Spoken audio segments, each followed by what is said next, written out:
And welcome everybody to another episode of the Mind Sculptors. I am your host, Callahan, and today we've got another episode of our podcast within a podcast, the Mono White Guys.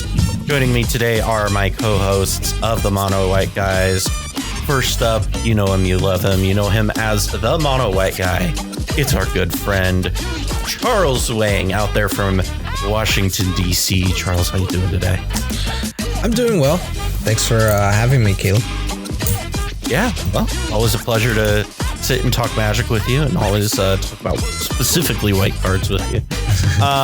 Also joining me from deep in the heart of New York City, my good friend, Dr. Michael LeVine. How's it going?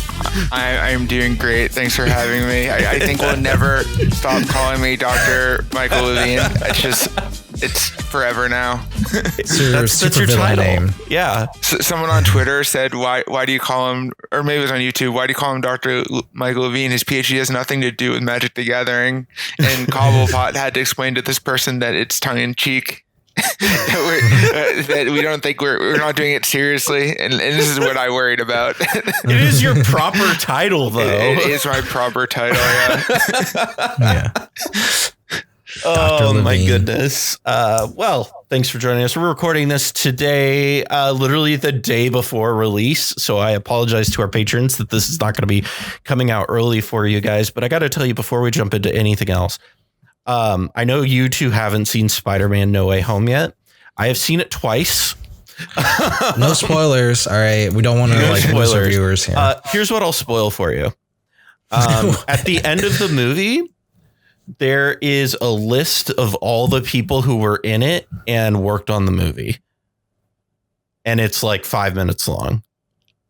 That's amazing. Yeah, it's really cool. And sometimes they take a break for like a little scene, and then there's a scene after all of this. It's really cool. So yeah, like any Marvel film, always stick for the credits because there's always the post-credit scenes. The worst part about that though was, because like I'd gone to the bathroom a couple times the first time I saw it because I have horrible bladder. And so I kind of like try to pick moments where it's like, seems like this is like a good time to go like run to the bathroom real fast. But once you get to the third act, there's like no real good breaks. And so I'm just sitting there like holding it. And I read that there were 2 end credit scenes. So I'm like, I got to sit through this. But I had to pee so bad during the end credits. So I'm just sitting there at the edge of my seat and I could barely enjoy them the first time because I just had to go to the bathroom so bad. The second time, though, was much better because I did not drink my body weight in Dr. Pepper while I was watching the movie. Probably a good idea. Should go see it. It's a really good film. I enjoyed it deeply, but you should all see the Joaquin Phoenix movie Come On as well. Has nothing to do with Magic the Gathering or anything that is usually of the interest of Magic the Gathering people, but it's a very good movie. There's like a lot of good movies out right now. Yeah. There's like what's that new movie with Javier Bardem? It's the one about what's her name? Lucy, the people from I Love Lucy. Yeah. That movie looks. Yep. I forget what it's called, but it looks really good. Is Lucille Ball? Yeah. Yeah. Mm-hmm. And then there's like what's it? Nightmare Alley coming out soon, or is out, I think. I think this time of year is always good for movies. Yeah, I love me a good Guillermo del Toro. Did I say that right? Guillermo del Toro. Yeah. I remember when we went and saw Shape of Water. That movie was very good, but it's one of those like you get done with the movie and you're like, what the fuck did I just watch? My sister really liked that movie. She loved it. It was a good movie. It's not a bad movie. It's just there's parts of it that I think it's a very good movie. It's just very confusing to most people. It's a bizarre movie because if you don't think too hard, it's just a movie about someone who wants to have sex with a fish, and that's what it seems like, but it's not what it is. Yeah.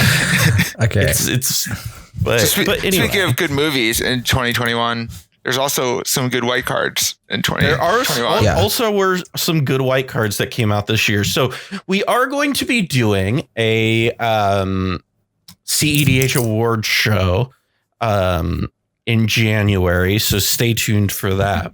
Yeah, I think like for this episode, we just wanted to review, because white has been something that people have complained about with Wizards and people have felt like has been given the shaft. So we thought that we'd do this special episode just to review specifically the white cards that Wizards has made for 2021 and see where white is at now, because we're the mono white guys, apparently. And so, Michael, you got a list together here. So if you want to run down, what are the categories that we're going to be kind of talking about before we kind of dive into everything? Yeah. So speaking of referencing movies, so I my grading system I use is good, the bad, and the ugly. And the idea is that there are the good cards. So these cards are playable, that you're going to play them in your EDH, your CDH deck, or they're seen play in other formats that previously had problems with white cards. And they're kind of the direction we think it'd be great if Wizards kept going in that direction. The bad, on the other hand, are just cards that aren't necessarily playable. That doesn't mean their mechanics are bad, but they're just too weak to really be played in any given format, or that, you know, specifically the mechanic they're based on isn't that great. And the card is probably well balanced for that mechanic, but that mechanic is just not as good as maybe people thought when designing it. The last category, the ugly, these are cards that just we wish they would stop designing and printing. Just cards that are moving in the wrong direction for white. And I think there's a lot of these that are clearly experiments, and, you know, it's okay to have failed experiments, but there was a fair number of them this year, and we'll call those the uglies. Yeah, and I think like for the context for anyone watching, as Michael said, this is not just CDH, right? This is just what we think of these cards in general and their mechanics in general, right? So we'll use examples from CDH, but like some of the cards that we might have listed, you might not have ever seen them in a CDH game, but that might not be the context for what we're evaluating them in. Mm-hmm. Yeah. So when we look at it here first, when we look at the categories we've got here that we're going to be going down through are combat, removal, stacks effects, card advantage, ramp, and just well-rounded cards. So looking at it first here at combat effects, and you listed 3 cards here, Michael and Charles, that resolve the conflict between the tall and wide. What do you mean when you say tall and wide? Michael, do you want to do this, or do you want me to do it? I can do it. So one of the things that I think has been a problem for white design for a really long time is that they push in 2 directions in combat. So there is this tall idea where you're going to put a bunch of auras on a creature, or you're going to pump a creature with a lot of other effects, equipment maybe, and you're just going to attack with this one big creature, and you're going to play like this protect the queen strategy, kind of like in the Boggles deck in Modern, or a Voltron deck in EDH. And that's kind of hard because they also push these go wide effects. And by that, I mean like token generation effects, anthem effects. And it's really hard when in one set you need to print cards that go in both directions, because, you know, in any given set, you really don't have that many design slots. And I think that this has been a pretty big problem for white for a long time, in that some of the good cards, if you want to go wide, you know, good cards get printed that are for going tall, or vice versa, and you don't get any new toys. And overall, both decks kind of move kind of slowly in terms of their progress. And I think recently this year, they did a really good job at figuring out how to resolve that conflict of making cards that are both good for going wide and for going tall. And so the 3 cards that we have listed here for this are Paladin class, Adeline, Resplendent Cathar, and Intrepid Adversary. So what is it that these cards did specifically to really do a good job of bridging that gap? Well, I think Charles and I agree that Paladin class is an amazingly well-designed card. I think it's the kind of card. So the reason why I like it is that it's kind of always worthwhile for the cost what it does. So 1 mana to make people not be able to interact with you on your turn. That's a fine cost. 3 mana for an Anthem. That's been the going rate for Anthems for a really long time, and it's been hard to lower it below 3. Usually you keep it at 3 and try to give it some extra, which in this case the extra is that tax effect.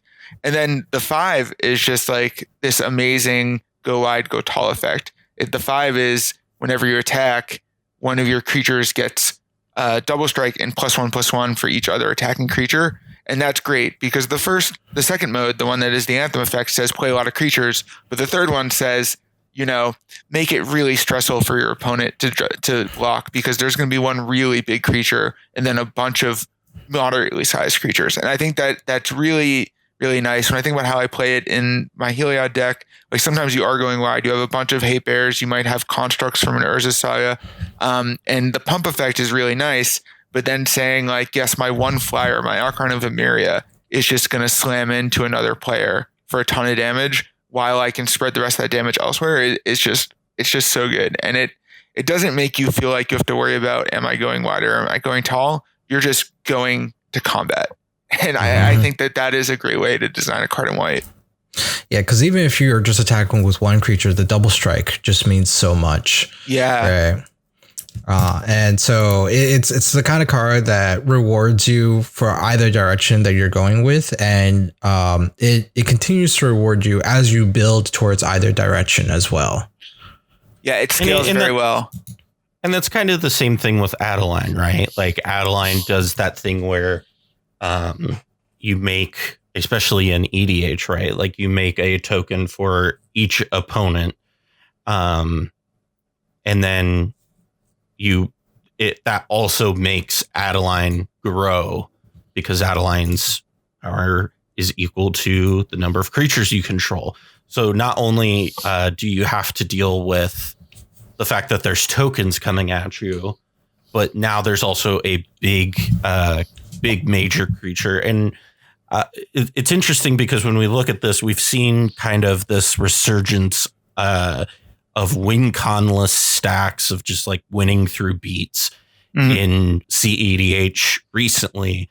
And this is kind of partially a card that plays into those types of strategies really well.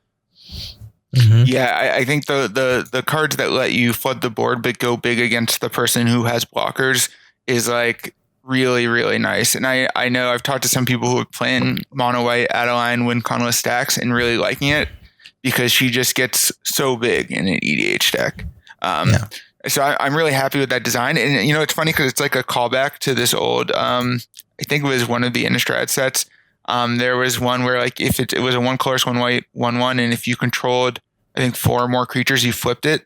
And then it had each turn it made a 1/1, and its power and toughness for equal to the number of creatures you control. And I think that was the first card I see. I always think about that card because I always want to play it, and it's just not good enough. Like it's just a little too weak for what it is, but it does the thing I want, which is it says it's going to let me go wide, but it becomes its own threat that is very mana efficient. So I think they did that. They did a good job with Adeline making that kind of card that is just like mana efficient enough and scales well enough that you're going to want to play this. Yeah. It's funny that you brought up the card because I actually do play it in like a budget white deck that I built. And I'm pulling it up because it's Hanware Militia Captain. It's the card that you're talking about. Yeah, she's pretty cool. And yeah, she's really hard to pull off because her return of value doesn't come until your next turn when she flips.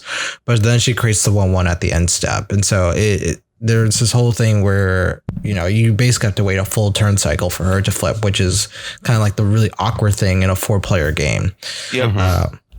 She was designed back in the days when Wizards only had to care about 1v1.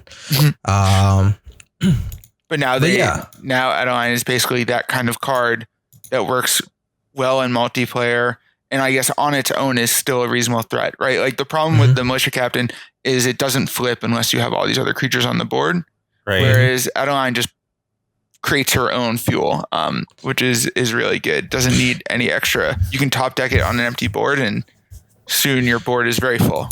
Yeah, and I think like an important thing to note, because we just talked about Paladin class and we're now talking about Adeline, and actually Onward Militia Captain is a good example of this too, because these are like 3 different cards that both revolve around going wide and going tall, but they all operate on different axes, and one of them isn't as great as the others. And to showcase why, right? When we look at something like Paladin class rewards you for going wide or tall, and so you're never forced to feel like you have to play in a certain direction to play Paladin class per se, right? And Adeline it doesn't reward you for going wide or tall. She just goes wide and tall as you're doing what she's supposed to be doing. Yep. And so there is no actual real reward to it. It's just that she is a provider of those types of means. And this is what I do. Yeah. If you have Paladin class, right? You actually kind of have like the lock and key model here. You have both the lock and the key here, where Paladin class rewards you for going wide and tall. Adeline does the wide and tall simultaneously. And so if you have both of them out, like suddenly Adeline, like you could give Adeline double strike and suddenly she's huge and all your tokens are 2/2s, right? Yeah. And yeah, so they fit very well together. One is something that rewards you for doing wide or tall strategies, and the other one, doesn't force you to go wide or tall. It just does both, like Porque los dos, right? Mm-hmm. And then you look at Hanware Militia Captain, and the problem with this design is that you have to go wide first before it flips into something tall, right? And so there is a reward. The reward is that you finally get something that's tall, right? But and continues to go wide, but continues to go wide. You need to go wide on your own first. Yeah, and so you're actually funneled towards a specific design practice, and your payoff might not really be there, right? And that's a problem with a design like that. Whereas this is more fluid, right? Like Adeline has no cost. You just go into attack mode and you get those benefits. Paladin class, like you play it on turn 1, and each of the modes you can just do it on your own time, right? And you can curve off very easily into it. But like Hanware Militia Captain, you have to wait a full turn cycle, and in a EDH game, that could be like 3 more turns before it actually really flips. The other thing with Adeline that I think is really important, and I think kind of gets glossed over in this discussion, is so a lot of times in these go wide, go big strategies, you have to swing out and kind of open yourself up to, the kickback. The crackback, yeah. Yeah, and this does not open you up to that because she has Vigilance.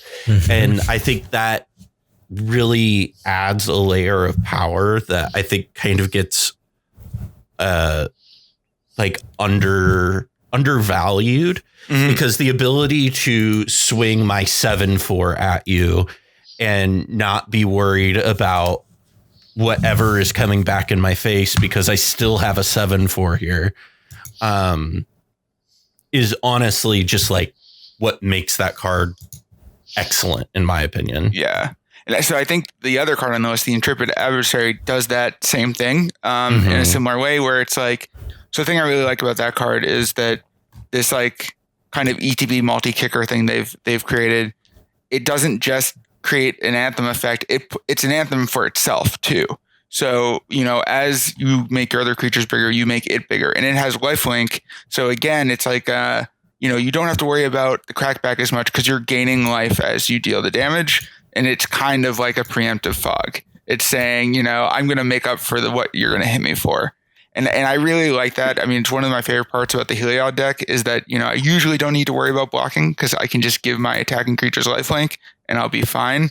And it's why, Batterskull is like such a good card because it has both Vigilance and lifelink, right? You get to go just start swinging, and it's so hard to race because not only is it a blocker, it's gaining life when it does damage, and if you attack, it's going to gain more life too. And so, like, I think the idea of using Vigilance or lifelink to soften the crackback problem is really nice. And as somebody who has equipped a Batterskull to a Crom, yes, it's quite good. Yeah, and I think Intrepid, Intrepid Adversary kind of reminds me of another card that is an earlier attempt, I think, for them to do something with this go wide, go tall thing, which is Angel of Invention. Mm-hmm. So in that card, right, they gave it the modularity. You could either have it come out as this 4/3 flying vigilance lifelink with the Anthem effect, or you can create more creatures to synergize with the Anthem effect. So you're going to make 2/1/1 servos that are really 2/2s. And the card is so good, by the way, because its base stats are 2/1, which means that you can tutor for it with Recruit the Guard. You can recur it, right? Like it's surprisingly very versatile because of its base stats. Yeah, so I think that the interesting thing they did I think Angel of Invention is a very good card, but it's not going to see a lot of like CDH play, and it's a little hard to see play in Eternal formats. Because you're thinking about Intrepid Adversary. It was really good in Standard, right? It was really good in Standard, yeah. But Intrepid Adversary scales. Like you can play it turn 2 as a 3/1 lifelink. You can play it turn 4 as a 4/2 lifelink that is a Anthem. The later it goes, the better it gets. Whereas, with Angel, you have to wait to turn 5. And I like what they did where they said, all right, if we're going to give you these cool effects that allow you to go big, go tall and wide, we're going to let you do it early too. They're not going to be useless cards in the early game. So like Paladin class, Adeline, Intrepid Adversary, all cards that can be cast early on, but really get better with time. Right. And I like that design feature, especially for white, where you're usually kind of forced into playing cheaper spells because of the way white is designed. Like mono white decks really don't want to play Angel of Invention always because you're not building, especially in 60 card formats, like white weenie decks that want to get to 5 mana. But Intrepid Adversary is an aggressively costed 3/1 lifelink for 2 that just so happens in the late game to have a lot of very important extra text. Paladin class is something nice against a control deck that wants to be playing on your turn that turns into an Anthem in an uncounterable fashion. And then when the game gets really late, just makes like things hit so hard. So I think that they've done a good job there of saying these cards allow for either strategy and they don't force you to wait until turn 5 to play them. You will get value always. They're not dead cards. So I think these are home run cards design wise, even if Intrepid Adversary is not seeing that much play in like the modern formats and stuff. And I don't know how much it's seeing play in EDH. I think it's a really good design regardless. You're right. Yeah. The next piece here in combat are payoffs for going wide. And so here are the 3 cards we've got are Nadar, Selfless Paladin, Leon and Lightscribe, and Righteous Valkyrie. So kind of go into, Nadar being a venture into the dungeon oriented card. What is it that really brings to the table and why it's so good? I like Nadar's design. So I think it's a really the nice thing about it is it's a 3 mana 3/3 with Vigilance. So that's already good for these combat decks. The fact that it creates an Anthem effect later on is great. It's a good reward for going wide. It's not really a go tall card, right? Like it wants to ETB an attack. So you could say, well, you do benefit if you like put some equipment on it, but it's not really that. It's like this nice, efficiently costed value card that then just says, oh, cool. Were you also going wide? Because I've drawn you a bunch or I've helped you get towards a bunch of tokens, say through the dungeons. And now the tokens are big. And I think that's a fairly good design. It gives you a nice payoff for doing things you already want to be doing, which is attacking. It helps produce some of the tokens for going wide anyways. I think that's a good design. And it's also a nice way of actually using a set's main mechanic.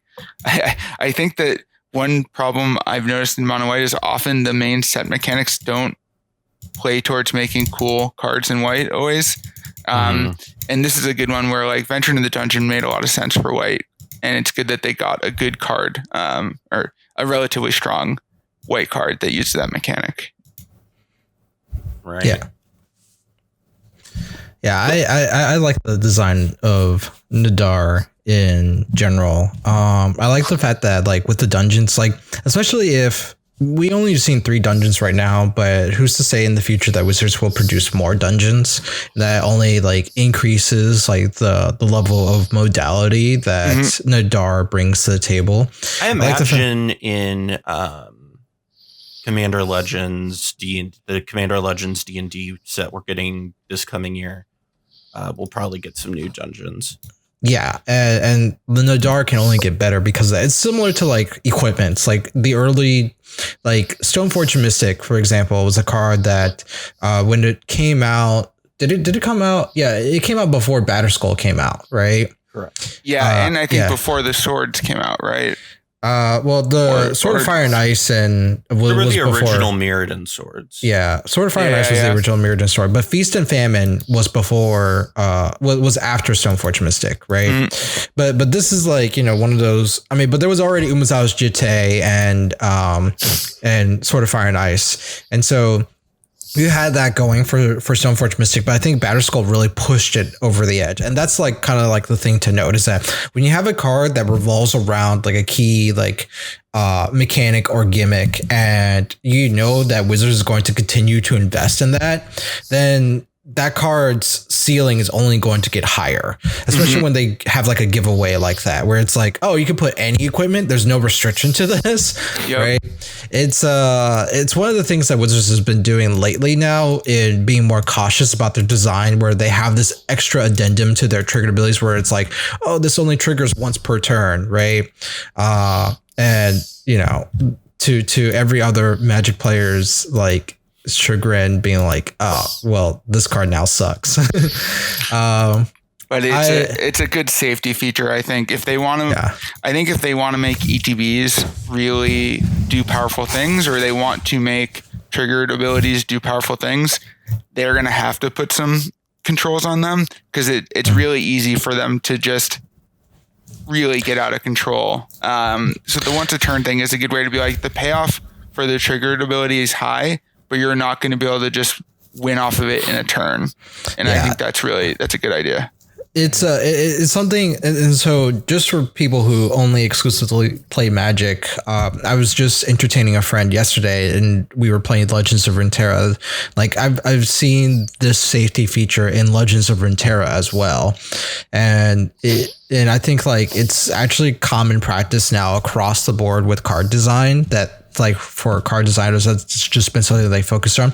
I'm not sure how well this will work with Magic the Gathering specifically, because it's Pandora's box. Once you open it, you can't put it back. Like people will constantly compare these new safety features to like older card designs. And if you play like eternal formats like Legacy or Commander, you're just going to ask yourself like, well, why would I play with this card? The other thing is too, is we've been shown with ETB effects or effects that only trigger once per turn, right? Like I think of what are some of the green cards that do it? I'm blanking really hard right now. I don't know, any of the green cards that like return a forest to your hand. Oh right? Yeah, they did all the untap ones to not make them broken. Right, they made them no more than once a turn. Yeah, they're still broken cards, right? Because like there's ways to get around that so that you can continue to do the thing. Oh yeah, like Quarian Ranger or Wirewood Symbiote, right? Yeah. And so like it's one of those things where like I think putting it on ETB effects is like, I think it's a little unnecessary, because I think it's like, that's why I think like in Magic, I think there's enough ways to get around it that are easy enough that it's like, did we really need to tack that on and then cut it off from other like strategies? But that's a whole different conversation. Yeah, it's just if you've ever played against Risen Reef, you know why maybe you would want certain things to only trigger once per turn. Like there's so many decks that abuse the fact that these triggers that create a lot of value can be easily triggered more than once. So I'm not really that upset that they've put these requirements on cards. I think they just have to make sure that the payoff for the trigger is big enough that it's that once per turn it still makes an impact. Right. And I think they've done enough of a job for that to be the case. I don't think any of the things that I've seen like can only trigger once per turn for the most part that I've seen have been like, oh wow, that's really good even at once per turn. I feel like all of them have been like okay. Yeah, I will say we'll get to one of them that I think is very good. That is technically within that design constraint later. But Esper Sentinel is obviously designed to only trigger once per turn per player, and it's still an insane card. Yeah. So like you can, and like if you think about even in other formats like Omnath, the way they did the land trigger, so each ETB of the land does a different thing. So you can't just, over and over again gain 4 life off your fetches and things. You have to do other things. That's probably good design space because Omnath is still a crazy card in Modern. So I think that they can make powerful cards that don't let you abuse the triggered effects too much. But they probably have to consider how powerful of the effect it should be. Yeah. The other card that we mentioned here was Leonin Lightscribe and Righteous Valkyrie. And these are 2 cards that I've seen a lot of in Historic. And, when we're talking about these cards, like, what is it that really you feel like set them apart as like the go? Like, I could tell you why they're great payoffs for going wide, but like in your words, why do you kind of see them as really great go wide type cards? Charles, you love the Lightscribe, don't you? Do you want to talk about it? I do love him, but I don't really play him a lot in Historic. I just love the design so much. Because the thing is that like he triggered. So more contemporary Anthem effects usually only affect other creatures, not the actual Anthem creature itself. But Lightscribe, actually works on himself, and so it essentially is like prowess, right? It pretty much is like prowess, team prowess. Yeah, but it works for the whole entire team, and that's crazy when you think about that. Like, if like people are running like Monastery Swiftspear. I almost accidentally said Taylor Swiftspear because that's what I call her. But I made this joke to Rebel like so many times when I played that card. But yeah, so I mean, like think about how good she is, and then think about like what happens if you just have a whole army of her. It's crazy. And the fact that it happened, like you can play an instant, and so you get an instant speed Anthem effect on like your opponent's turn or like during the middle of combat. It makes it so that like, if you are going wide, you just constantly have this present threat because the more creatures you have, the more multiplicative the effect becomes, right? Like, and like, I would be talking about the fundamentals of what it means for an Anthem effect. But the reason why, like when you look at Paladin class and a card like Glorious Anthem, they all cost around 3 mana. Like every single Lord effect, like think of Goblin Lord or Elvish Champion or whatever, right?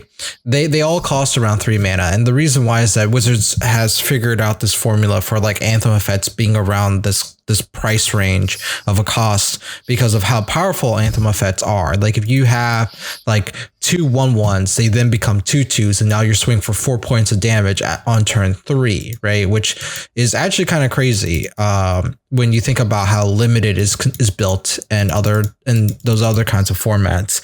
And so going on curve like that, and if you have suddenly like, I think players might have seen these effects a few times now where there are like, put 3 1/1s into play, right? And one single Anthem effect immediately converts into 6 points of damage off of a spell that only costs like 3 or 4 mana.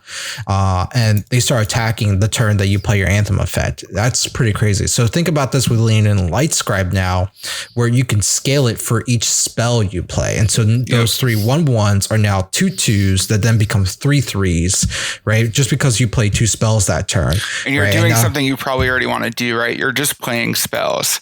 The payoff is like the basic thing you do in Magic. You are casting spells. It's constrained to what spells it's just instants or sorceries, but still it's not like the prowess decks have shown. It's so easy to build around that. Yeah. And so that's the thing to like, I would say is so great about Leonin and Lightscribe and the Magecraft ability. Like Magecraft itself is already a very powerful mechanic. And I think, in the green black one. Oh no. What happened to Charles? Exiled. Does he know, or is he still talking? I don't know. So I bet he's still talking. I would bet that he's still talking as well. Oh, he's back. I got kicked out for some reason. Exiled there, my friend. Let's see if the audio is still uploading. Yeah, it's still uploading. Okay, you're good. Cool. Because it says 67% right now. Yeah, it'll catch up. All right, it's at 99%. It'll just be 2 files that I download. Okay. You're okay. Yeah. So what did I say before I got kicked out?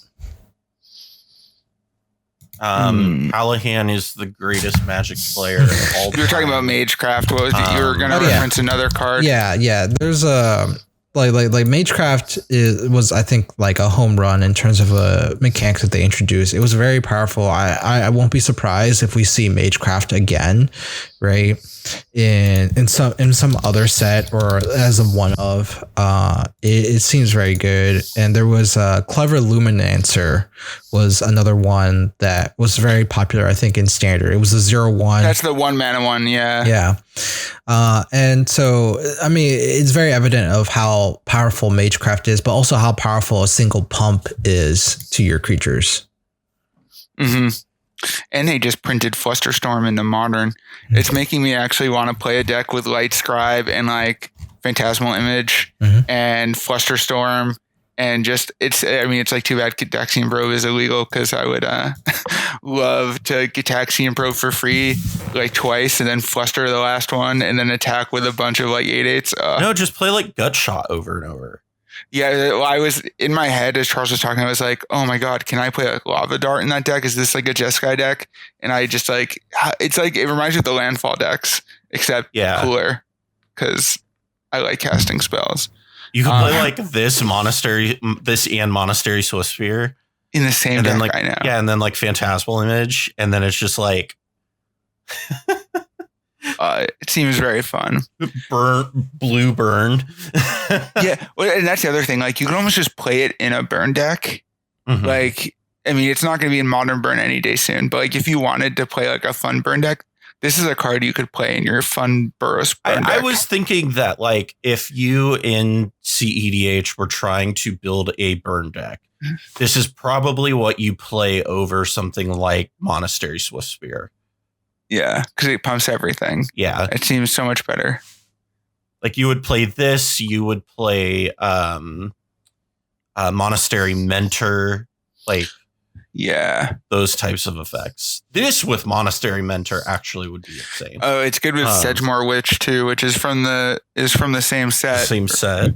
Yeah, because it's also that's like one of the best Magecraft cards, right? Because it's basically Monastery Mentor. But making it a 3/2 menace means it's good completely on its own. The fact that it has ward, like the ward is really big with that too. But and again, that's a black card. Yeah, it's a black card. The fact that you Flusterstorm someone's spell on their turn and you get like 4 creatures is nuts. Yeah, But anyways, the Righteous Valkyrie 2 is a very cool card. The reason why I specifically like this card is because it rewards you for another strategy that I think is nice to pump up, which is life gain. Like they've had a really hard time giving the appropriate payoffs for life gain to white. And it really does well with the cards that people want to use to gain life. Like if you're playing a Soul Warden deck, like you want to play a bunch of creatures out to get life gain triggers.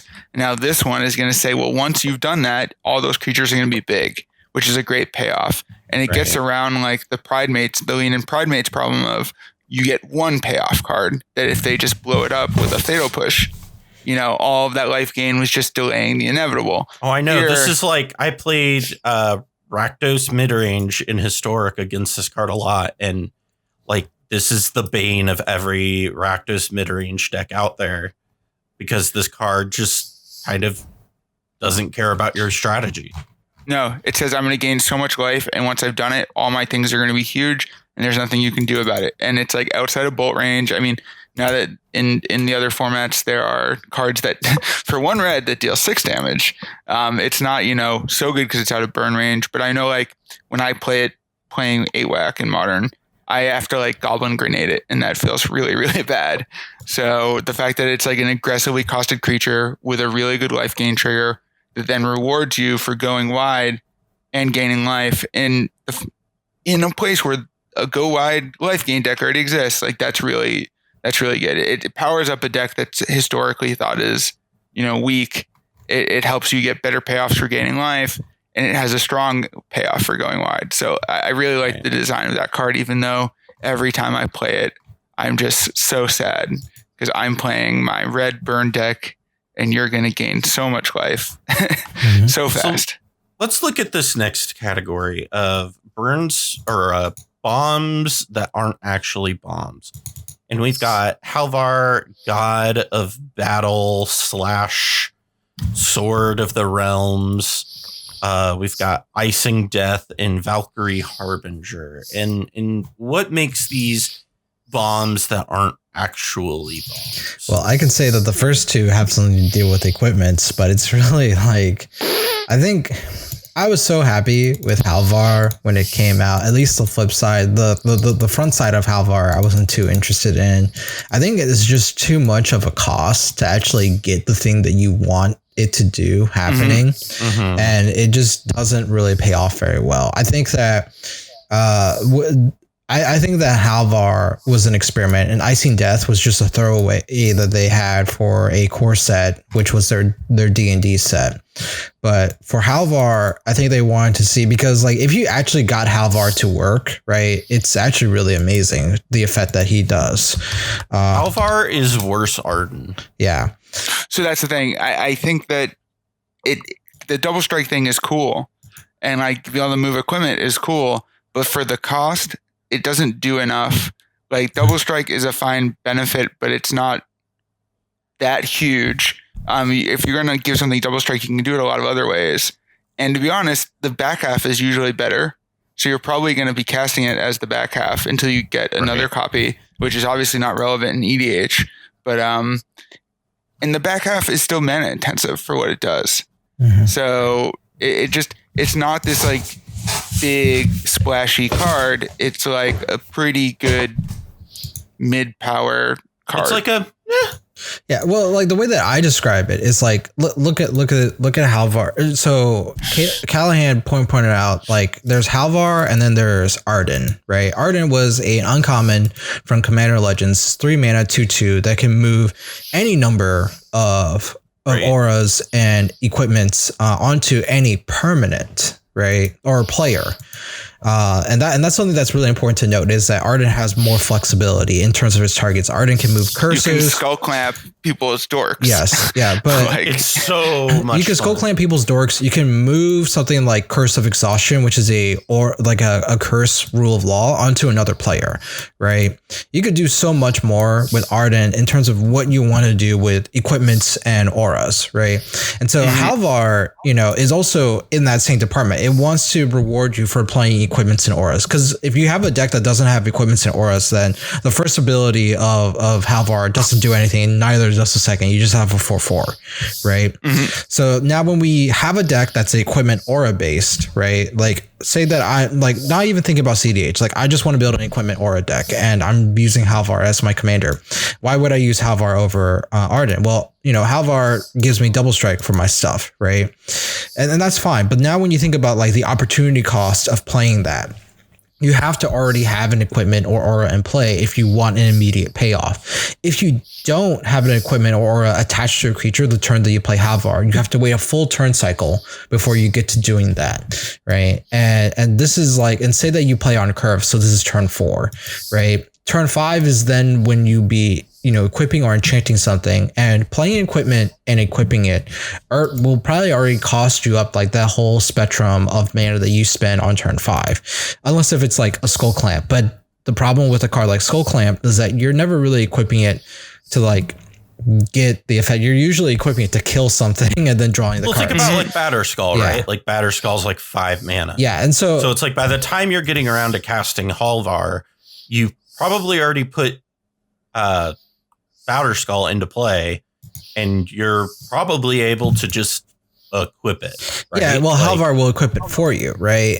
But like the thing is that's 5 mana to just play the Batterskull, and you probably don't even want to move it because you want to go wide, kind of like what we were talking about previously about going tall and going wide, right? Well, I would want to play another equipment and equip it onto Halvar while I have my Germ token that has lifelink, double strike, and vigilance now, right? But the problem here is that I can't attack with my equipment the turn that I played it, or I can't attack with Batterskull the turn that I play it, unless if I'm willing to sacrifice my Germ token and move it over to Halvar and swing for like 16, which sounds really nice, but I'm no longer going wide, you know?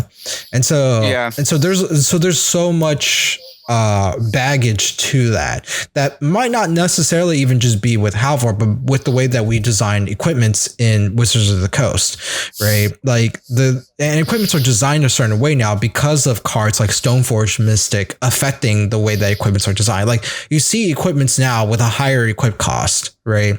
Yeah. Like they're cheaper to cast, but they cost more to equip because of Stoneforge Mystic exists. And so Halvar runs into this type of rub, right? Where it can be very difficult to have a Halvar deck look good when you have other options, like even Balin Wandering Knight, which was like from like I think a Commander Precon, Commander 2017, right?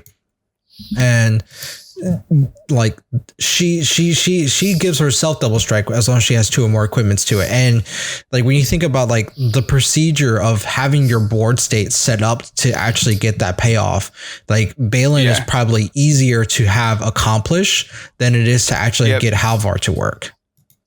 Yeah, so I think a lot of people are excited about it because the backside seems good, but the backside's not aggressively costed enough for you to like justify putting Halvar in your deck. Mm-hmm. You're paying a lot for the modality, and then the Haldar mode is not actually enough to really pay the cost for the backside, which is sad because I liked when I was hearing people were testing it in like Heliod and stuff, but I think everyone that was testing in Heliod very quickly removed it from their deck, and that's kind of sad.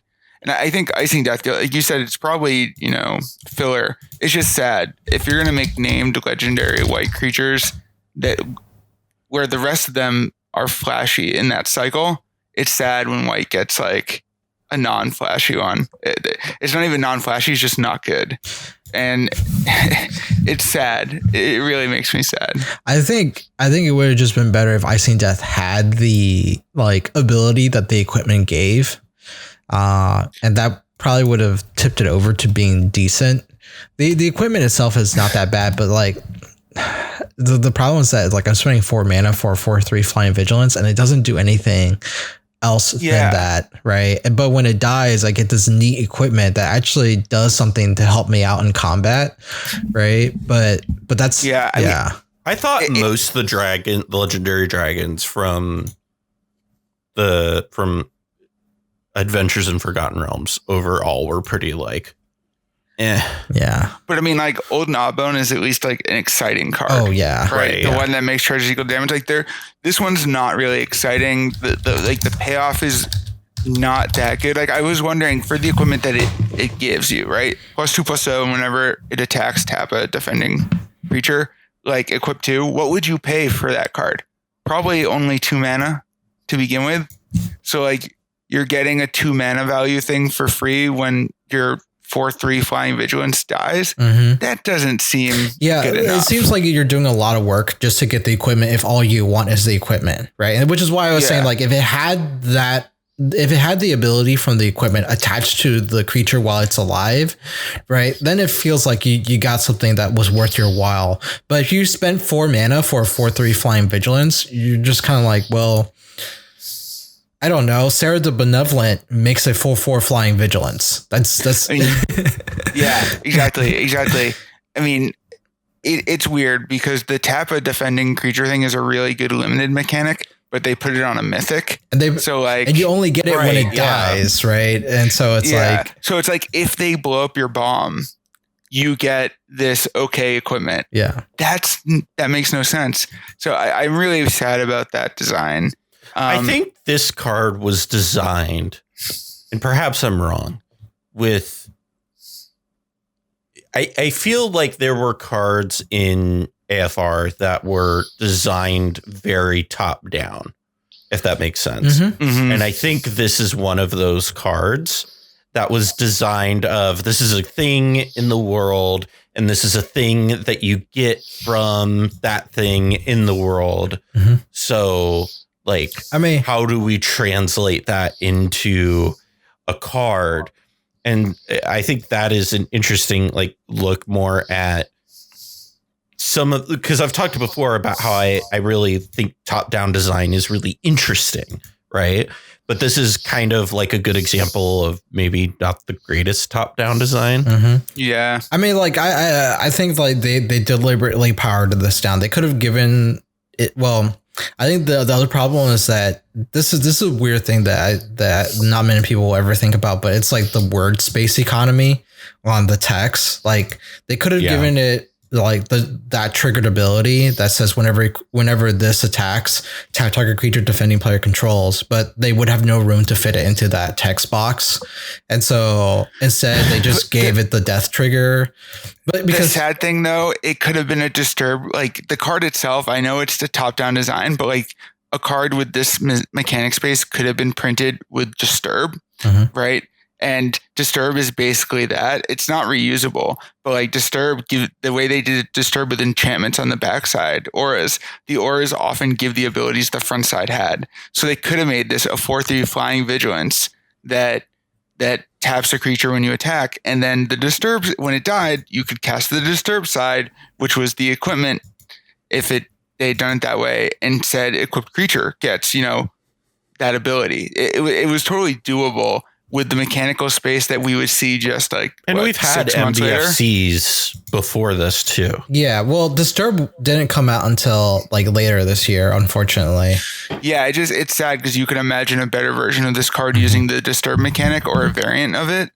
And instead we got this one. Yeah. There's also a level 2 of it that I imagine plays into we don't have any double-sided cards in the set, so we don't want to print double. So like one, because I've read articles about There's a logistical thing. Mara talks about it a lot. There's a whole logistical problem with double-sided cards, so you can't really just like put one in. But it just sucks to see design space kind of wasted, I guess. Yeah. Because like they're not going to reprint it as a disturb card with a different flavor. It's going to be there because people don't like seeing like similar cards in too close of time. This is very good insight for those of you wondering why does a card end up sucking so much. It's like sometimes it's because like the designer already knows like, man, this isn't a great card, but we really have no choice kind of thing.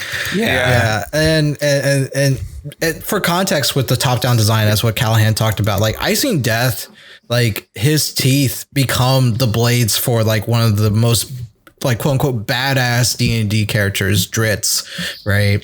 And it's supposed to be like a really cool weapon that he's got as well. And can I just say this is the second failure? Like if we go back to Halvar, the equipment that's supposed to be so powerful does nothing. I mean, Halvar's equipment is an interesting equipment, but like it had to do more to be the thing that is like the most powerful sword on Kaldheim. Like it's like the thing Tybalt came to the plane for. Yeah, he came for the sword. Yeah, because he can tear a hole through the realms with the sword. Yeah, and this sword that they printed cannot tear a hole through anything. like I don't understand. And it's the same thing for Icing Death. Yeah. Like the equipment you get from Icing Death dying is like not even that good. It would be like a good uncommon for limited. Yeah. And that it blows my mind that like that's the payoffs they're giving white for equipment. And part of it's because they're scared of equipment. Because it seems like you can really go wrong on the design of equipment, and I get that. But like, they just put the Cauldron complete in Modern Horizons 2. They're clearly not that worried about making design mistakes with equipment in the formats that have Stoneforge Mystic. Yeah, I think it's this. There is a level of, and I think this is probably fair, of not wanting to repeat having Caw-Blade in your standard. And I think that's probably where that comes from. It's definitely that. It's like it's hey, this is a set that we need to be really like tame on, and then here's a set where we can just turn the dial to 11. You know? And that's the other thing too, is like Modern Horizons. You can safely throw insane cards into Modern Horizons because like Ragavan and Standard would just run Standard, right? But like Ragavan in Modern, yes, it's running that format, but there's counterplay to it. There's a lot of like, you could print that into Eternal formats and it not like be the end of the world. Although you could argue that it's really bad in Legacy. It's kind of destroyed Legacy, but Legacy suffers from the confluence of really good synergies. The core of the blue-red deck is just too good, and any one card in it, people will be mad if you ban it, but you literally just need to like ban the whole core of that deck so it doesn't exist anymore, which is so sad. If you can only have a rule, you cannot play these cards in combination. I know that'd be too complicated for Magic players, but like you can't play Daze and Ragavan in the same deck. You can't play. Imagine if Daze also read you cannot play one mana. The thing that's wild about that, not to go too far down this tangent, but the thing that blows my mind is that Delver was like this huge thing in Legacy for years and years and years and years and years, and now it's just morphed into. They don't even play Delvers anymore.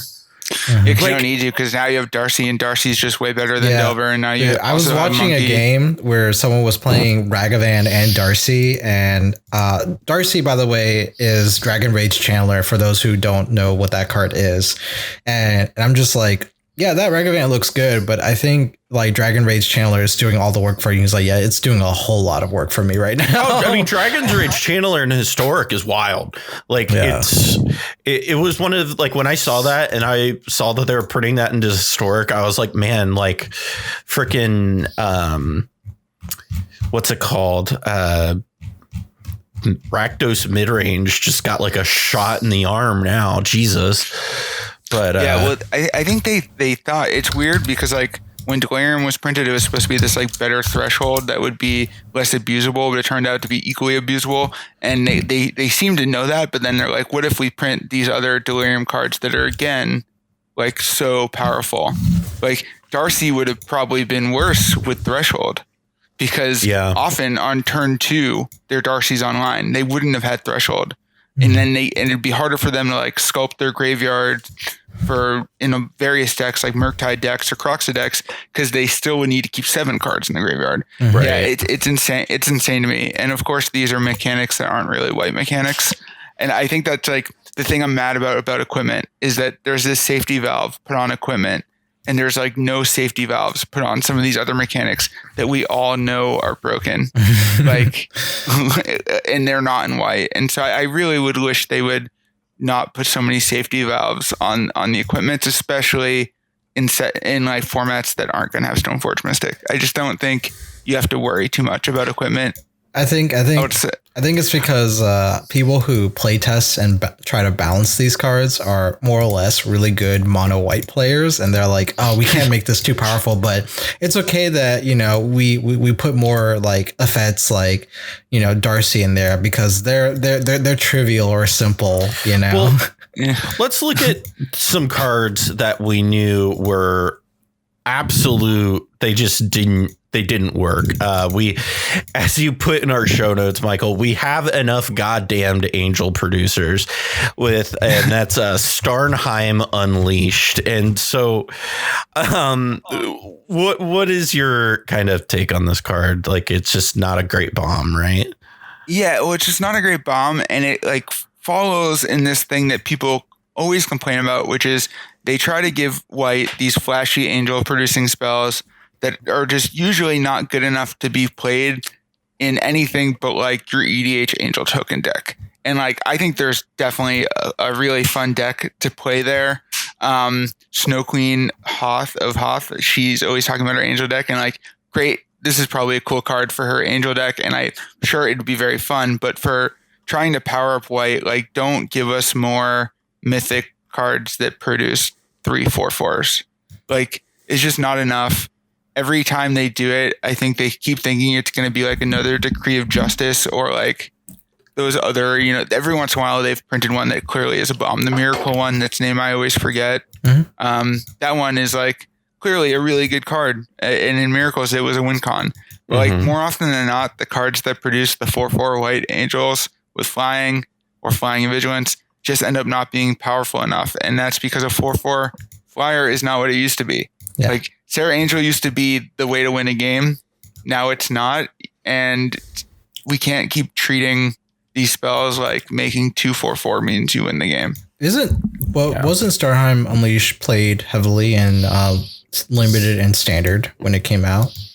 It was played in limited. It was played briefly in standard, and then everybody found the take turn spell and then went, oh, we'll just do this. Oh, okay. And, Alrund's Epiphany. Alrund's Epiphany. Yeah. Because that's the thing. It should be a finisher for control deck, but like Epiphany is a way better finisher for control deck. I'd rather just have two extra 1/1s. Smaller creatures. Yeah, I'd rather have just two 1/1s than a bunch of 4/4s if I get like just another extra turn. And that shows you how not powerful being a 4/4 is. That like another untapped draw is way better than pumping those creatures up to be bigger. Yeah. So also, I think the foretell cost, I think, is also part of the problem here because it's an XX white foretell cost, not an X. So like, and I understand why, because they don't want you to foretell it and then make like 3 on turn 3, right? But like at the same time, like if we're going to do foretell and we're going to push through this mechanic that is giving you that you pay 2 up front, then you pay this other cost the next turn or later down the line, then why can't that cost be like undercosted? Yeah, right? I think this goes back to what Michael was saying earlier about like you have these cards that are pushed in other colors, but they're not really being pushed enough in white. Like the comparative analysis here is that, hey, look, there are a bunch of these safety valves that you put into Alrund's Epiphany, because I think Alrund's Epiphany exiles itself, right? Yes. Yeah. Yeah, they love the turn spells to exile themselves, which is a very good thing to do. Yeah. Please continue to do that. Yeah. And so that was like a really important thing.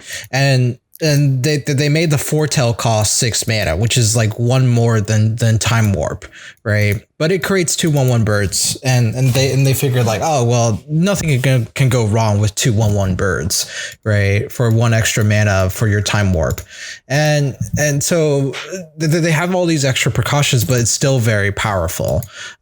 Meanwhile, they're putting a lid on Starnheim Unleashed because they're comparing it to what you said, Michael, like Decree of Justice. When I think like if you playtest this iterative process, I feel like playtest should have caught the fact that like, oh wait, even with this cost on Alrund's Epiphany and all these safety valves in place, this is still a very powerful card, right? And meanwhile, we have adequately capped Starheim Unleashed. We are very comfortable with Starheim Unleashed. There are 2 ways they can go about doing this. You either make Alrund's Epiphany even worse, or you make Starheim Unleashed even better to match to the same power levels, And like kind of like what Callahan was saying, like just make it X and a white for the foretell cost, not double X and white, right? And then you can see a matchup now where someone's playing like, a taking turns deck with Alrund's Epiphany, and then someone else is playing and their opponent's playing Starheim Unleashed, and they're just like, oh fuck, it's a bunch of angels.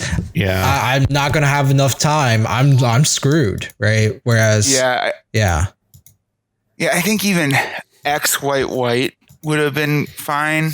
Because then next turn you could get 1 on turn 3, you could have 1 4/4. It's just like 3 mana for 4/4 is no longer a good rate. Like that's kind of like the base rate for competitive aggro thing. Yeah. So making someone pay 5 mana for 1 4/4 over 2 turns it's not exciting. You'd still the fact that it costs 7 mana to make 2 is crazy when, like, in Modern, the going rate for 2 4/4s is 3 mana. It is Cascade into Crushing Footfalls. The idea that, I mean, I understand that it's balanced for Standard, but it's a mythic. It didn't really see play in Standard, and now it's never going to really see play because it's just too watered and down. This is one of the issues of where we get these like big mythics that end up not doing anything, right? Like, and that's just kind of but there's also a weird thing where during the pandemic, I felt like they have been, since there hasn't been paper play, they were really loosey-goosey with like a lot of stuff where they felt really enabled to just like freely ban things and freely like maybe push things in Standard that they wouldn't push normally. And like, I could imagine some of these cards, like at the end, they're like, why not just take that off of it? It doesn't matter. Like right before the release, because they're more concerned about the arena release than the paper release. And, it's interesting how the pandemic has played a role into how cards have been designed and how cards have been banned, and how that has been a more liberal process since all of that has gone down. But one of the other things that we're going to be talking about today is removal spells, and we got some really good removal spells this year.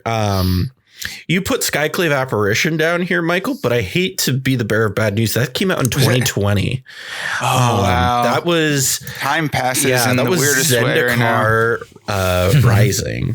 That was like near the end of 2020. So yeah. Was it? Yeah. Right. Zendikar Rising was like in the winter Skyclave release. Apparition is not a 2021 card. You were not the first. When we were taking nominations for this CEDH awards, there were a lot of people who put in like cards from like Commander Legends and stuff. I was like, nope, that was 2020, guys. Time has just passed very strangely in the last year. So I mean, it's been like we're almost to 2 years of this pandemic, friends. Yeah, this is wild.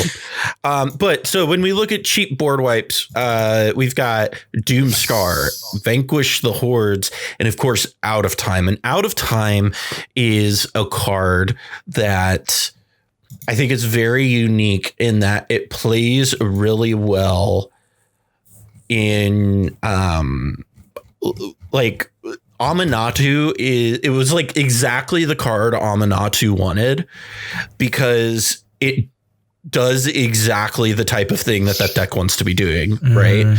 It controls the board in a way that Aminatou is able to abuse in a very effective way. And it's very, that was such a good shot in the arm for that deck.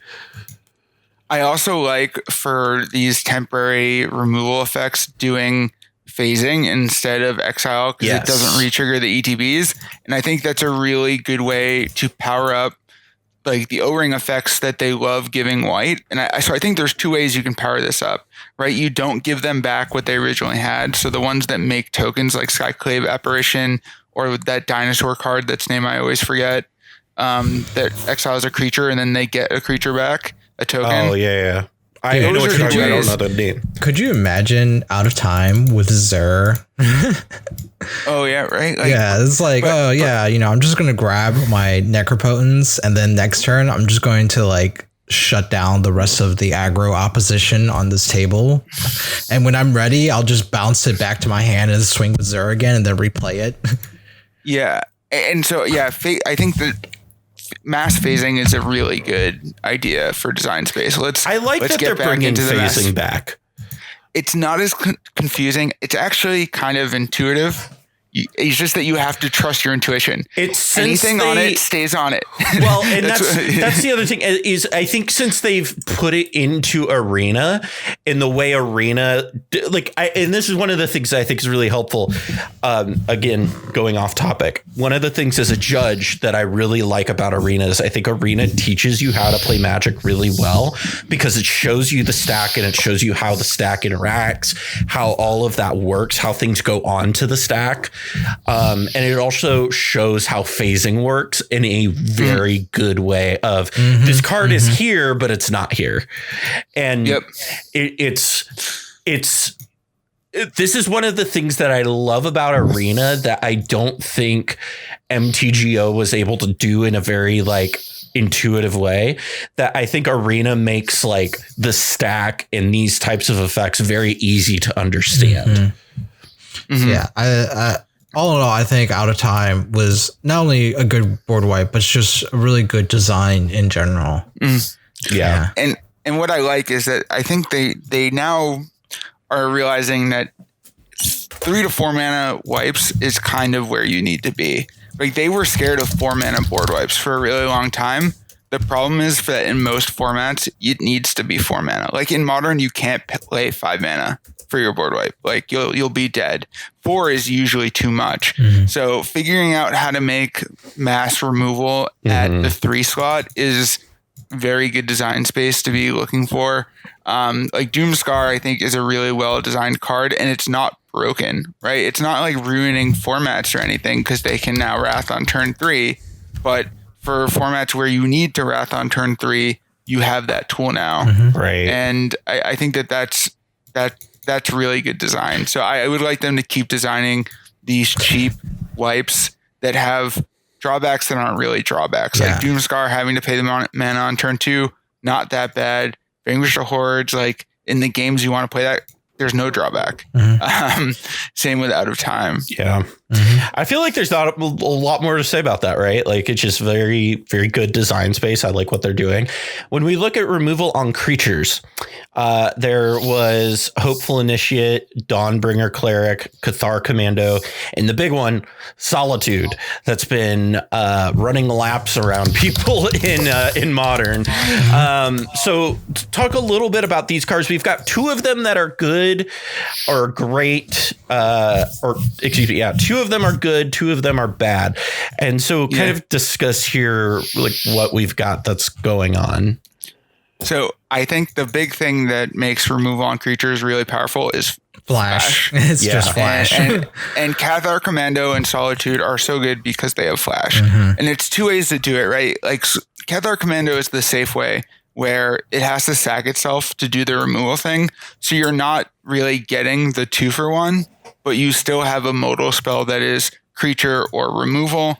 You have the ability to put the creature out and have it do the aggro thing until you need the removal mode. It's like, overall, that makes it really good. Solitude is problematic because it is a 2-for-1. And now, because Ephemerate exists in Modern, it is often like a 1 mana 3/4, maybe it's technically costume cards. Having a force of plowshares that you can also just land it's so dumb. Like 3/4 for 1 mana is really good. Playing 8-whack, I've done the thing where turn 1 Ragavan, they play a land. Turn 2 Goblin Guide, swing the Ragavan, Goblin Guide, and I see Pitch Solitude, Ephemerate Solitude, remove both my creatures right away, and now they have a 3/2 lifelink, and I'm so behind. And even there's been times where I've sung with 3 creatures, like it's like Goblin Guide, and now they also block the Goblin Guide. So it's like they've killed 3 creatures, they've gained 3 life. My board is empty and they're ready to do their control thing. Yeah, it's really crazy because it's like, especially if they pop out the Ephemerate, what are you going to do on your turn? Play another creature? Right. Exactly. Oh, it's so annoying because you just know that you can now not play another creature or they're going to be able to snatch it. And that's not Solitude's problem. I think part of it is maybe evoking, the free creatures with ETB effects is a little abusable, but it's really Ephemerate's problem, right? Like the thing that really pushes it too far is the existence of Ephemerate. The thing is, though, this is my take, though. When we look at Modern, it forces you to play Ephemerate, and there are a lot of instances in Modern where Ephemerate is just not good. True. And so like, I think there is a level of that where, and I think I've seen this a lot in the, like, Solitude's been really good for blue-white control to kind of come back as a really good archetype again, because now it can run 8 Path to Exiles effectively.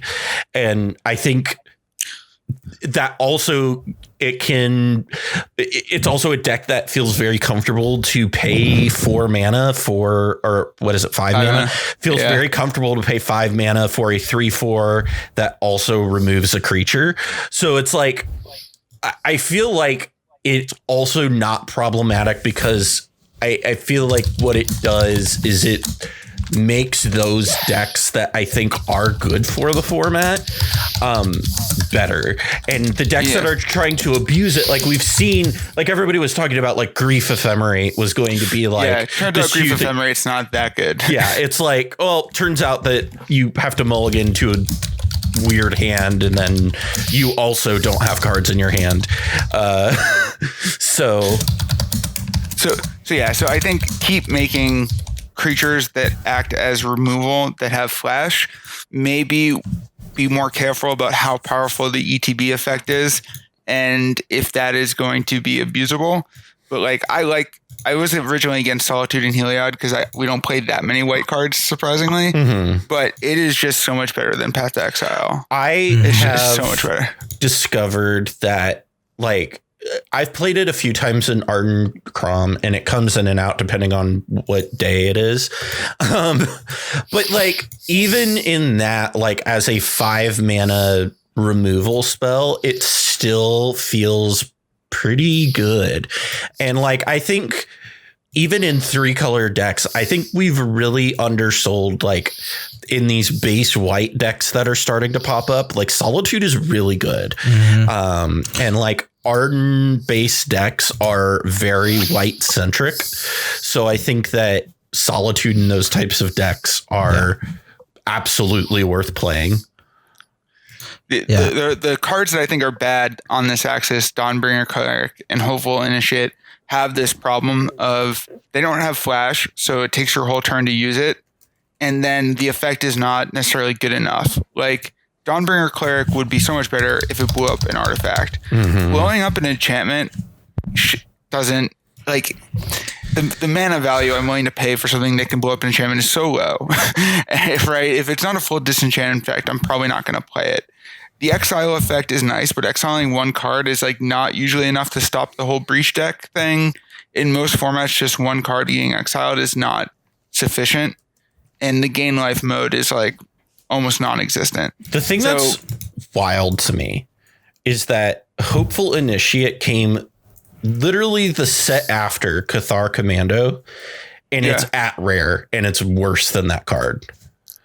Yeah, you know, I like the idea of Hopeful Initiate because in a deck like Heliod, you can put counters on it, but like it's so many hoops, and that's the other thing. Like, we need to stop it with the cards that require you to jump through so many hoops, and this is one where I think I like the idea of training and getting the disenchants off the training.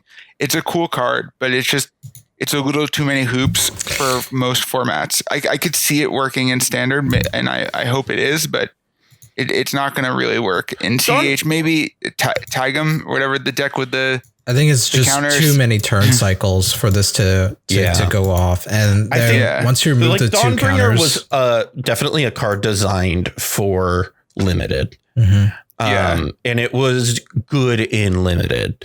As somebody who I played a lot of AFR limited, I thought that was actually probably one of my favorite limited environments I played in like a really? very You didn't long just play time. Rakdos Treasure? No, I played a lot of like blue and green stuff and thought it was just an absolute blast. You have to remember that I don't always play Magic to win. Sometimes I play just to enjoy doing a thing. So Rakdos Treasure was also fun though to play. It was. I liked that deck. I think I drafted it once, but I lost with it because I drafted it weirdly. But when we look at the efficient removal stuff, we've got here as our good cards: Portable Hole, Prismatic Ending, Fateful Absence, the bad card as Break Ties, and the ugly card is Divine Gambit. And I know everybody here has a lot of opinions about Divine Gambit that we've all gone over at some point. But before we get to that, I do want to say I think Prismatic Ending is an absurd Magic card. It's very good. It is. I play it in my 8-whack deck now because like my 8-whack build plays Lures, and it was so easy to just like play some Blood Crypts so that I could also hit 3 on Prismatic Ending. I don't think it's the worst in EDH. So I think more decks should try playing it. I agree with that. It's really good in high color decks. It's super flexible removal. Yeah. And 1 mana to remove a 1 mana permanent is a really good rate already. Right. Like, and I think people underplay that.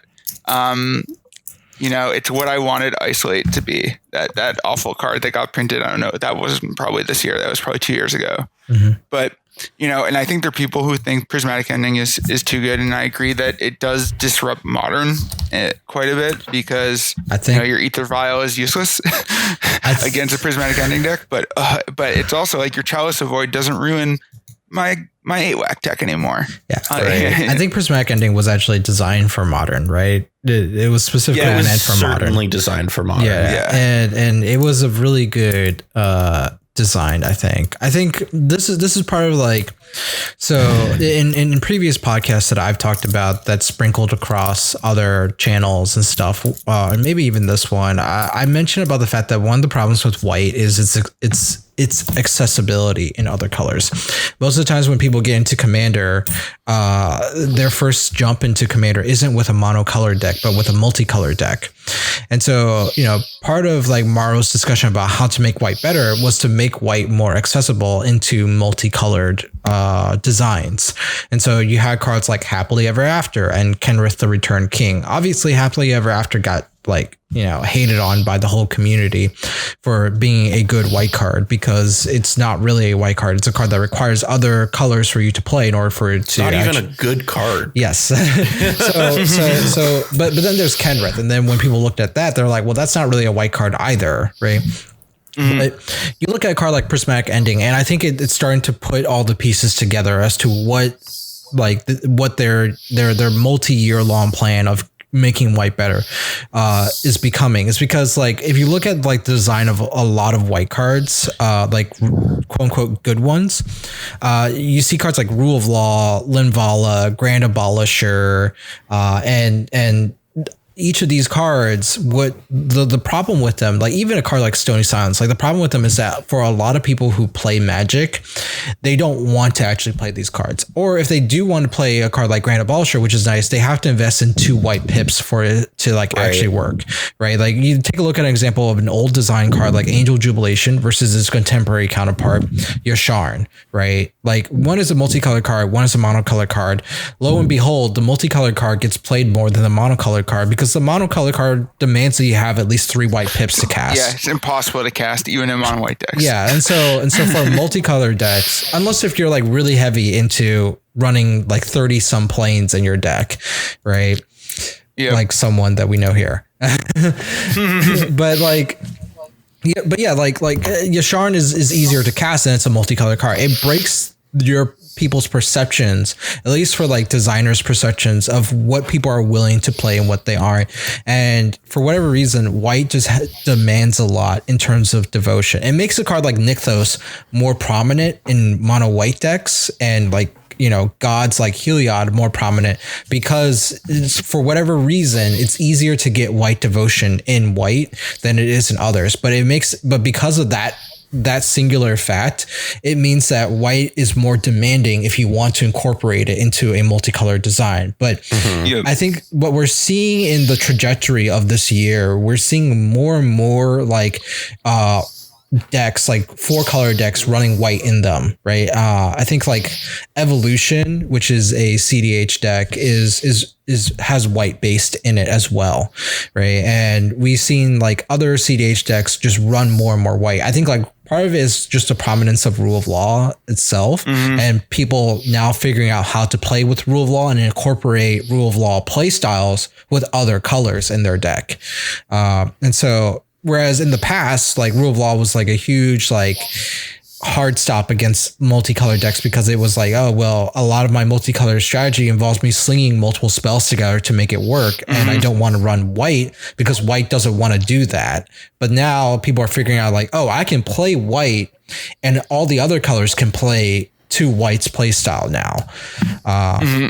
And so Prismatic Ending is a card that further encourages that. It's like, here's a white card that rewards you for playing other colors now, you know, and Kenrith was also doing that. And so we'll probably see more. In fact, I think there's like a Kamigawa Neon Dynasty card that is a white legend that has flash and has a 5-color effect attached to it as well. So I think the important part too is that they always talk about how white can't get too much card advantage because it has too good of removal, but the removal it's been getting had been quite expensive and bad. Portable Hole, Prismatic Ending, Fateful Absence, they are aggressively costed in a way in which now I understand why you don't want to give us card draw that easily, because these cards are actually good. They're Prismatic Ending is very, like, Prismatic Ending, I need to stress to people, and this is something I think people kind of laughed at me when I was like playing Prismatic Ending in like some 4-color decks.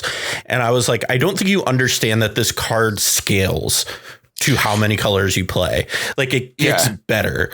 And they're like, well, you have to play 5 mana for a removal spell. And it's like, well, if I want to remove something with 5 CMC, but what if I just need to remove your, you know, your Grafdigger's Cage or this thing, and it's 1 mana and it's very accessible. And I think people underestimate that they have treasure all the time now. Yeah. So like your red-white deck often can do it for 5. That's what I was saying about Bring to Light before even what was it? Before even Profane Tutor was printed, because I was like, listen, we're all abusing the hell out of Dockside right now, right? Like, we talk about how you can't play Blood Moon because of the fact that there is Dockside and it fixes your mana and you get all this mana off of it. And I'm like, why do Nas decks that are in like blue-green not play this card? And they're like, well, we're never going to be able to make the 5 and blah, blah, blah. And I'm like, what are you talking about? Yeah, you almost always can. And even like in 60 card formats, I mean, I play Prismatic Ending in 8-Whack, and 8-Whack plays Ragavan. I often can cast it for 4 if I want. Yeah. My mana base makes red, white, black. And if I have 1 treasure, there's 4. 2 treasures, I'm at 5. Like, it's so easy to get it to 5 and not be committed to being a 5-color deck. Yep. And maybe that's why it's a little too powerful, but I think being at sorcery speed, like if it had been an instant, this card would have to be banned. Yeah. There's just sorcery, I think makes this a very good card, and it's just a frustrating card because it's so good. So but if you're gonna dock white on drawing cards, the cards that you don't want them to draw too many of better be frustrating. Like Solitude. Solitude. Let's look here before we move over to the Stax effects that were good this year. Divine Gambit is probably one of the worst designed cards I think I've ever seen ever. The thing I don't understand about it is that they did these like Tempting Worm style effects before, and I feel like they know that these effects are often bad. And even when you can Torpor Orb, it's like people try to build whole decks around like Torpor Orb and these ETBs that grant your opponent things, and they're still not great decks. Here you've made an effect that says, I will remove your thing. You're going to get a free thing, and there's no way for me to really avoid this. Like it's such a bad card. I understand the limited thing with Foretell. There, like, people's hands will be emptier faster, but still, it's not a good card. It's so sad. I think it was an experiment that they were trying out because white has in the past, a lot of white removal has been like, oh, you know, like even look at Solitude, right? It's still a source of plowshares at the end of the day. Your opponent's still getting something out of it, and they want to know what the ceiling was for that. Like, would people play with this card if your opponent got to put something down for free? And, you know, the resounding answer was no. Yeah. Like if this was an instant, I don't know. Maybe it might be different, but like, maybe I'd think about it. Yeah, maybe I think about it. But like, you know, at sorcery speed, for 2 white pips. For 2 white pips also, yeah. Like there's a lot of things going wrong with this card. And the actual play pattern for how you want to play it, kind of like what Michael says, that you want to play it if your opponent is mostly reliant on non-permanent effects. Like they're playing like an instance and sorcery deck, and you remove something that was like a key piece to making their instant and sorcery engine work, maybe their card draw engine or something like that. And you would feel good because they don't play anything afterwards because they just don't have anything in their hand, or they just don't have a hand, period, right? Like you're playing like some black-white discard deck. But in both of those cases, or you just play Containment Priest, but in all these cases, right, the card isn't good by itself. Like you have to be playing everything else to make it work. And for a lot of players, I think when this card came out, they just don't want to put in that effort when you have better options already, you know? Yeah. The one card in this set that I think is a bad card, but not necessarily a bad direction, is Break Ties. So I think, and this is why I also said Dawnbringer Cleric is bad, but not ugly. The idea of giving white more modal spells, I think, is great. I think what they've learned, for example, for blue, is that blue decks love modal spells. Cryptic Command, Archmage's Charm, like these are really cool modal spells. What they need to find is what the combination of modes a white deck wants is. And problematically is that when the combination is good, often it costs too much. And when it costs at an aggressive cost, the combination is bad. So like we want a disenchant. We want Graveyard Exile. We want something to do with our creatures, but like we don't want to pay 3 for a disenchant ever. We don't want to pay 3 to exile a single card. And like it's cool that you can put a counter on things with the reinforce, but like that's not really that much. So if the card is just cost too much. If it was like discard this card, put a +1/+1 counter, and do like one of the, if it was like Break Ties was choose multiple, and then the reinforce was you discard it, put a +1/+1 counter on a target creature, and you do one of the effects, then that would have been like good. But the way it is right now is just like it's not efficient enough for any of those things. This is a draft card though. Like this is absolutely for that draft environment. So I have a I guess like an interesting view about cards that have multiple modalities, right? Like, because Break Ties is essentially 4 different cards wrapped up into one. And what's interesting is that like part of the thing that we were talking about is like, you know, the balancing card draw in white, because white gets these really insane removal spells. But also like think about it with like modal cards. Like the more a card is able to do things, the better your card velocity becomes. And what I mean by that is that like if you need a card to get you out of a rut, or if you need a card to like put more pressure on your opponent, one of the things that most players will try to do is that they just need more card draw to find what they need to do that. But if a bunch of your cards in your deck literally can do multiple jobs at once, right? It means that like each time you draw a card, your card draw is just going to be qualitatively better than whatever your opponent is running, right? If your opponent's cards only do one thing, but your cards can do 3 things, right?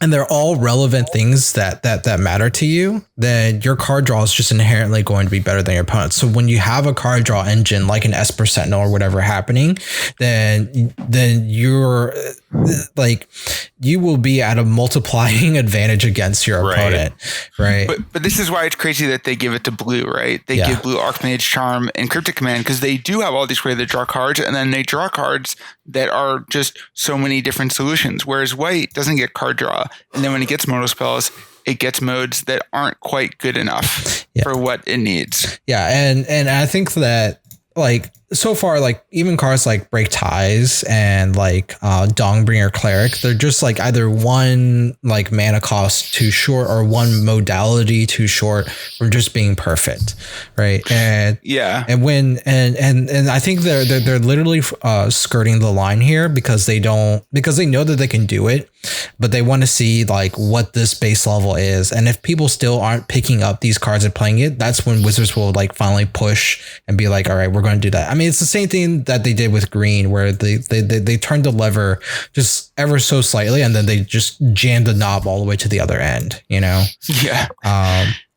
So I think like next year we'll definitely see more cards that like push that boundary beyond what Rig Ties and Dawnbringer Cleric is. That's sort of like my prediction for 2022.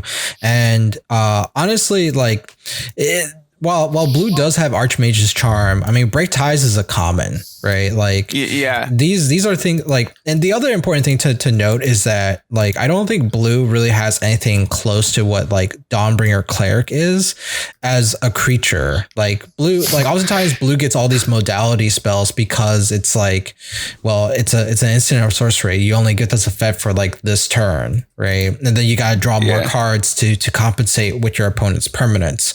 But if like white had, you know, say like a triggered ability or like at the beginning of your like upkeep, like choose one of these three things. I think green got an enchantment recently that did that. That was also really crazy. I know that Shivan like tweeted about it, but it seemed really good because one of them was like an Anthem effect, or one of them was like your land taps for like an extra green or something like that.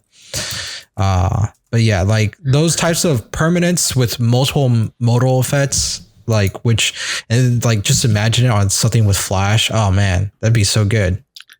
Yeah, I know that they don't want to make it too good, but if we want to talk about modal cards, maybe we go to the next section, the stacks. Yeah, the next section here we're looking at is the stacks effects, and we're looking specifically here at taxing effects. So we've got Strict Proctor, Raiding, Elite Spellbinder, and Curse of Silence. So when we're looking at these, do we really like Curse of Silence? Well, I'll talk for in a second about why I like Curse of Silence. But Raiding is, I think, the best white modal spell we've got in a while. And I think but people forget that it's a modal spell. Right? The front side is that tax effect on big spells, which is really a tax effect on wraths, right? That's kind of what it is. But the backside does so much work against so many strategies, protecting your creature from damage, protecting you from things targeting you, like and your creatures. Like, it does a lot of work, and that's a nice modal spell, right? It's a thing where early in the game you stop the wrath, late in the game you stop like their combo win, like it stops walking ballista stuff. It does a whole lot of things, and that's, I think, the direction that is really good for modal things is modal creatures. And it's like when you compare it to Haldar, like which of the modal legendary creatures in white was better? Clearly Raiding. Like Raiding is really, really good. So I really like that as a stacks card. It's a generic stacks card on the front. It's my opponent is playing a Malcolm combo deck. Like, I'll play the backside. It just does so many things. I mean, and Heliod Mirrors, like, go for the backside all the way. Just shut off the combo. Right. That's a good modal card in my opinion, and I would love us to push those kinds of modal cards. If you want to talk about Curse of Silence, though, this is design space that I really like, and the design space that I like is that it's a tax spell. It's a little bit of an EDH. It's not going to feel as good because you pick one spell. It's good in 60 card decks because game 2, you know what they're playing. You can stop the one spell that's really scary. But the good thing about it that I love is that, it trades for a card when they eventually break through the tax. And I think that that's something that tax effects have problems with in design space right now. Once people have enough mana to pay the tax and they don't do that much, you're just stuck there with your 2/1 first strike or your artifact that's basically null rotted. Late in the game, tax effects kind of aren't that good, but making a card that says, when they pay the tax, it's going to trade for another card, that's a good way to try to get over this problem. Right. So I would like them to print more in that space. I wish it did a little bit more, but I do think Curse of Silence is a surprisingly good card. It's well designed. Maybe it doesn't fit perfectly. I don't really with what's going on in any given format, but I think it's a good design space. I don't really play Standard a lot, but wouldn't this be a pretty good card against Alrun's Epiphany? I don't know if people were playing. They might have played it in Standard. There are white aggro decks. Let's see. Because this seems like pretty good if you know what your opponent's like, especially in 1v1 when you know what your opponent does and your opponent already has foretold or suspended a card. Like I imagine even like a burn matchup, like your opponent suspends Riftbolt and then you just Curse of Silence them, naming Riftbolt, and you're just like, right? Yeah. There's a lot of uses for this card, which is why I think it is good design space. Obviously, a lot of people are playing like best of one now, so that's not as good. Mm-hmm. But I think this is design space we should go to. I also like the idea of bringing the meddling mage effect into just white again. Mm-hmm. Yeah. That's I think good design space that they kind of skirt away from. Maybe Elite Spellbinder is just the better version of this effect, right? It's the idea of taxing a specific card. I like that idea of taxing a specific card. Mm-hmm. I think it's a good way to make the tax higher. It doesn't have to be just one now. Now you can make it two. You can make it more. Yeah. I think Elite Spellbinder and Curse of Silence complement each other in this regard, because I just mentioned like foretelling and suspending as a way to get around hand disruption. So like, and so Elite Spellbinder can only really hit cards in your opponent's hands, but we've seen now that there's like technology for your opponents to just put a card away from the top of their library or in their graveyard or in exile that they can then like have access to casting still. Right. Yeah. So I think these effects are good, and I'm mostly just happy that taxes are more aggressive. That like you have to pay more. Mm-hmm. I think that people get scared because they stack. Of like these, we can only make taxes one. They have to be Thorn of Amazon. They have to be Thalia effects. We can make them two. We can probably make them three in some cases. And I like that they're pushing into that. Yeah. Strict Proctor is one of those things where it's like the fixed Ristic effects. Like I like giving my opponent the option to be able to pay to get their thing not stacked out. When it's aggressively costed. So like a 2-mana card, the taxes for 2 is nice because people don't really have 2 mana to pay on turn 2 or turn 3. I think that's a well-designed card. It's even still a little too weak. Like I don't play it in many decks, and because I don't want to pay the 2. But I think that shows how aggressively costed it is. Right. 2 is a lot, and I think that's good. The next card we're looking at here is card that hates on the graveyard, which is Sanctifier en-Vec. And this is a card that I actually think is a lot better than people give it credit for. And it appears you both think so as well, as you have this listed as a good card. Yeah, I would say I originally didn't like it, and I was wrong about that. Well, it's a much better card than I thought. I liked both Sanctifier and Solitude, and I think I got to play both of them against you, Michael. Yeah, exactly. Yeah, I can speak for the merits of Sanctifier. I think that one of the things that people like people look at, this was released alongside Dauthi Voidwalker, and Dauthi Voidwalker pretty much stole all the thunder from Sanctifier en-Vec. But when you look at Sanctifier en-Vec, I think like what it brings into attention isn't just the fact that it has a specific graveyard hate on black and red cards, but it also just has protection from black and red. And I think that when you play against Sanctifier en-Vec and you're playing like a deck that runs black or red in it, you begin to immediately realize the problems that Sanctifier en-Vec presents against you. I don't think enough people realize that in the last 2 years, black and red have become more central to a lot of strategies in CEDH. Mm-hmm. So having protection from both of those, as well as hating on those cards going into the graveyard, is very strong. And it's a replacement effect, so it goes on top of, it would be before Dauthi's replacement effect. Mm-hmm. Which is super fun. Yeah, go ahead. I thought about even cutting Rest in Peace from my deck for Sanctifier, because Rest in Peace is tutor, great, right? Like it's easier to tutor, and to be honest, I know everyone kept saying it doesn't stop breach. The actual breach combos, they'll have enough cards. It makes it, when you combine it with the other cards that are in your deck, very, very hard to breach. Mm-hmm. Very, very hard.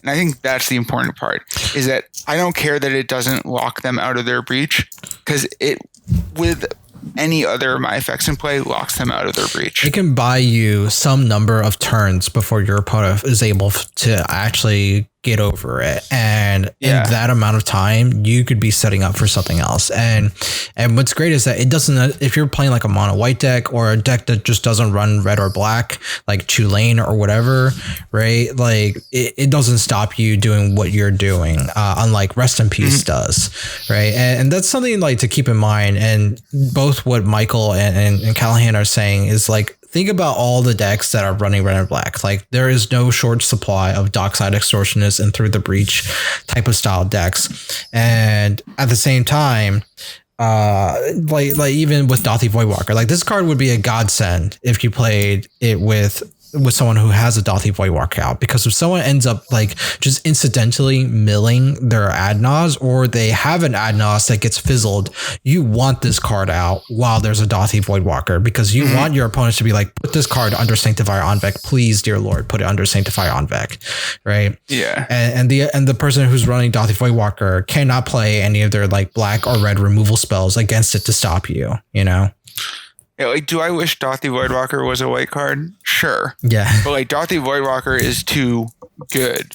It's not broken, but it's like that is a very, very pushed card. It's also a very black effect. I hate to break it to you guys. It is a very black effect. Like people kept being like, why is it this white? And I'm like, because it's not a white effect, guys. It's a white effect if it didn't let you cast the card that you exiled. Correct. Yeah. If it just stopped at just exiling cards, yeah, sure, that could be white. But the whole idea of black is that it's thievery. It could easily have been a Dimir card too, right? Yeah. But people have to get it into their mindset that like white is all about prevention and like stopping things. It's never about theft.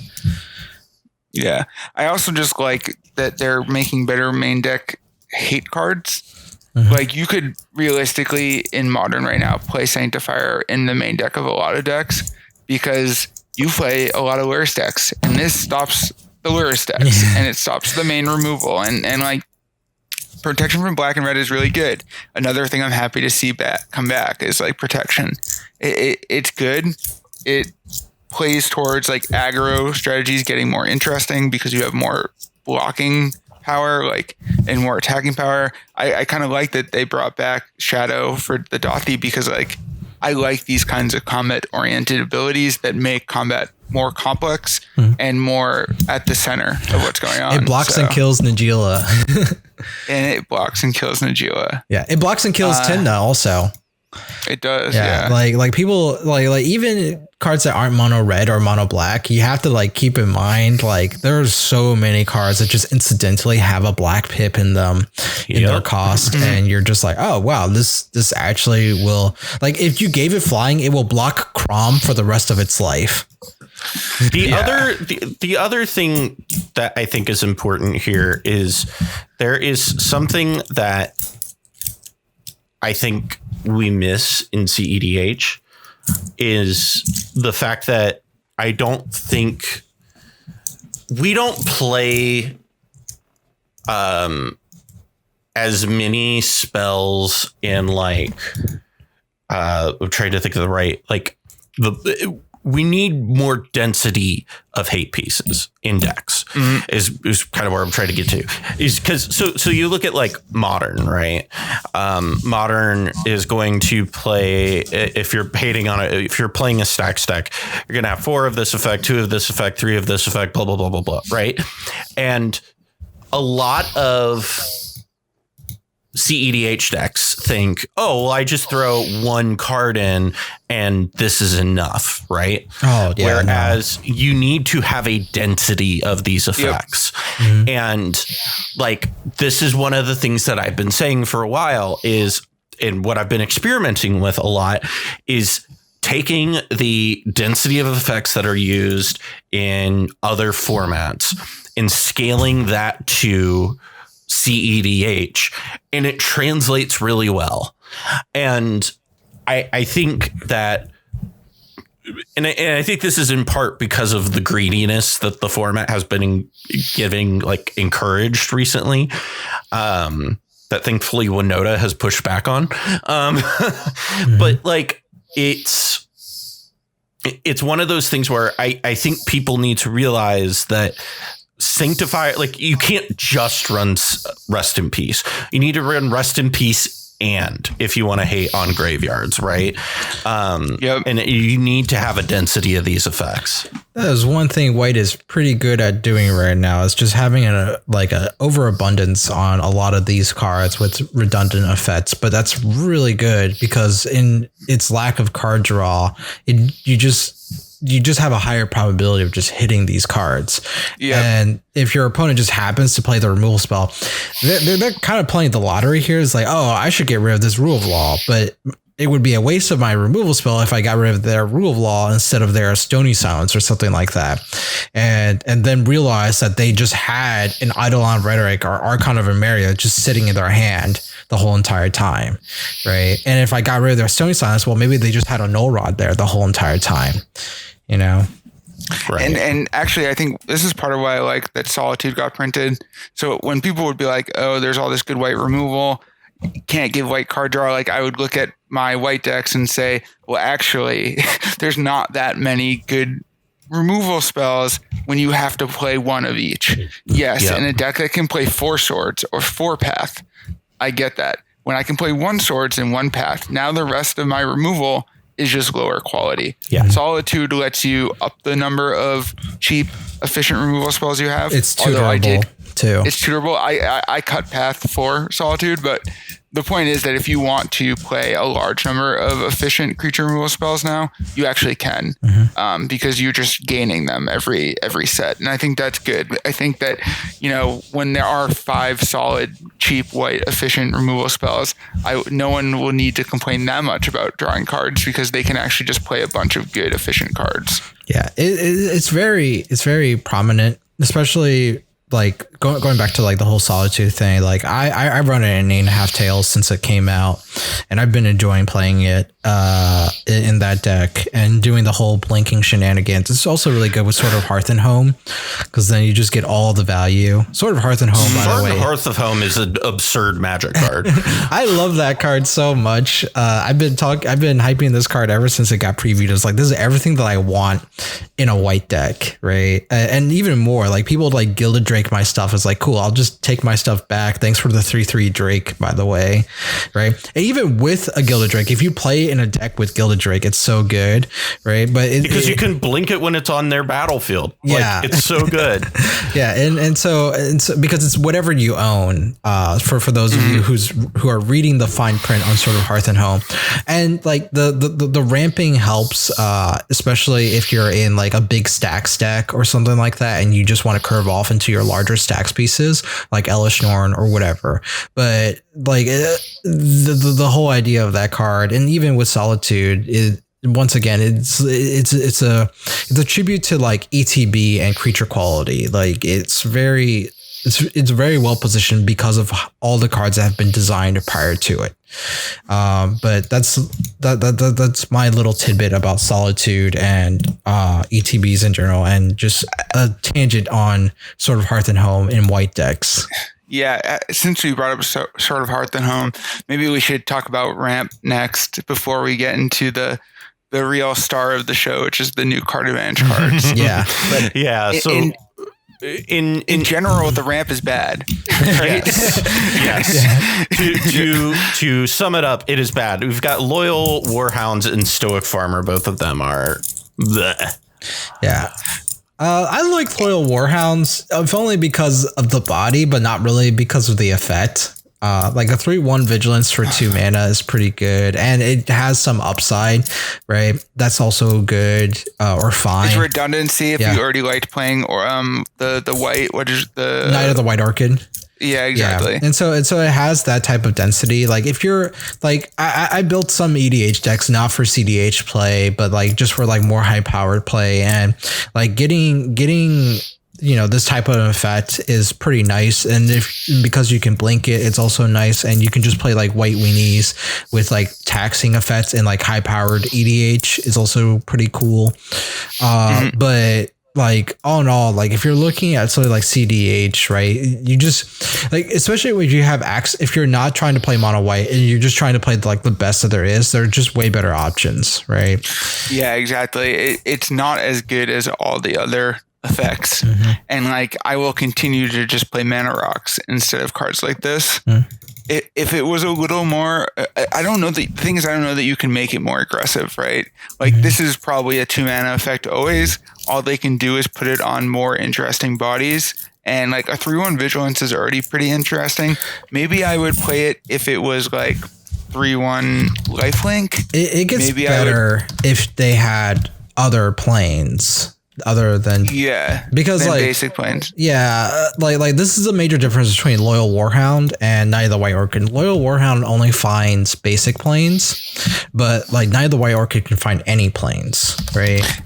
And Knight though is 2 white pips, which gives us back to that. It brings us back to that problem of like, you have to really be all in on the white sources.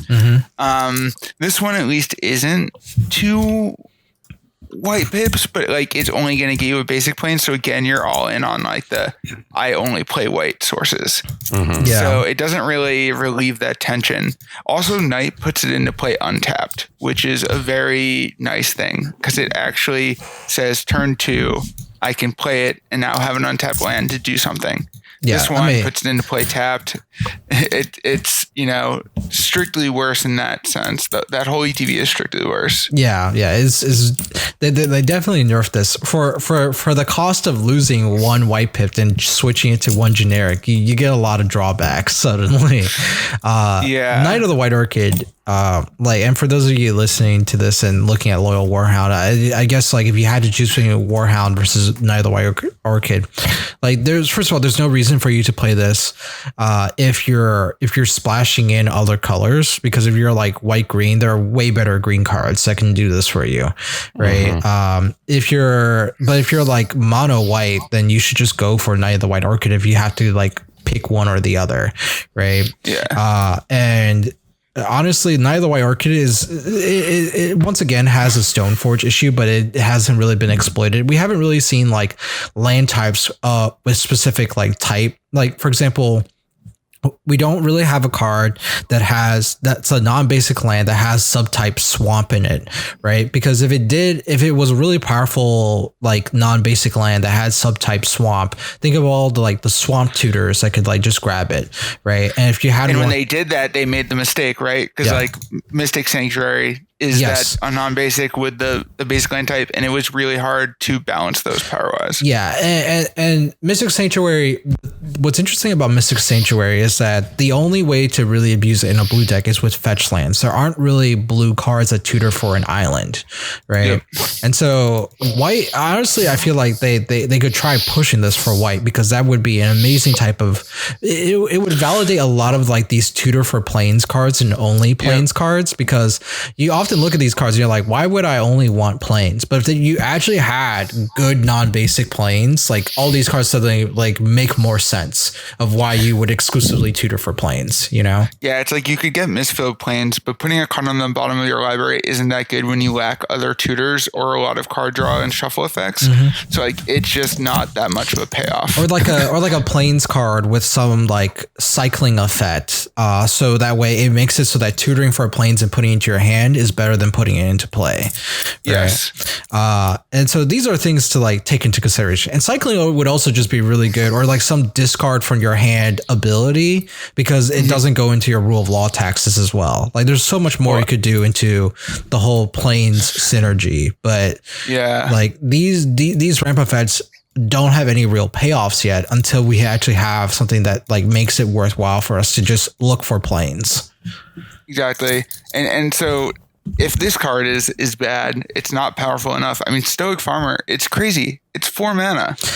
It is 4 mana. Yeah. These Ketchup effects cannot be 4 mana. You're not at 4. If you're behind when you're at 4 lands and you haven't caught up yet, you need to really You're going to be up. behind for a while. Yeah, getting 1 land does not catch you up when you're at the time where you can spend 4 mana. It puts it into play tapped. And it puts it into play tapped. So they need to stop with these like 3 to 4 mana catch-up cards. Like if you have a catch-up card, it has to be 1 or 2. Think about it. Tithe does not see that much play anymore. Tithe is a 1 mana draw 2 when you're behind. And it can get non-basics. Like the fact that card doesn't see play, how is anyone going to play a 4 mana spell? to do a worse version of that just because they get a generic 3/3 body. Hey man, I play Tithe, okay? But I'm saying it's still played, but it's getting played less and less. And like, you can't give us cards that are way worse than Tithe. It's just not going to work. Well, Tithe is also on the reserve list, and so they can't actually print something that's functionally like Tithe, unfortunately. I think that they could. That might actually be part of the problem. Like Tithe. By the way, that actually might be part of the problem. It was because they're whatchamacallit, Thunder Spirit is on the reserve list, and that card is like what, 170 some bucks, and it's just a flying first strike, 3 mana 2/2. But we've not had anything come close to that other than like the 3 mana 1/1 flying double striker, the lean and something, right? And so like. It makes designing cards very difficult because you know that you can like creep, like power creep a card, but you can't because there's some card in the reserve list is just like, oh well, I can't print something close to this, you know. Well, I mean, but they do have things like Gift of Estates that exist, and I feel like that in land tax, since there's other cards with that effect that exist that aren't reserve list, I would hope that they feel free to get around that restraint. Well, looking here at the real meat here, and to be clear, I think this will probably be our last one, just because of the fact that we're at the 2 hour mark, and you might have to do some editing. I might have to do some editing, and I have to do it tonight. Oh man! So we're gonna probably wrap it up here with this last section of card advantage and draw based on opponents' actions, and of course we really. Everybody knows it. The famous, you know him, you love him, the Mr. Grimoire on a stick. It's Esper Sentinel, Flumph, Gavany Dawnguard, Welcoming Vampire, and Wedding Ring. And so these are kind of, most of these look like they're good cards. Wedding Ring we don't seem to like, but obviously we like Esper Sentinel. Esper Sentinel is the best white card that's been printed in a very long time. Like a very long time. It is, and the thing is, it's not broken. It is a perfectly fine card. It is a very fair card. Yeah, and this is a good example of the once a turn thing. The fact that it only triggers on the first spell your opponent casts is not that bad, because it turns out in a turn cycle of EDH, there's 4 turns, and people like to cast spells on other people's turns.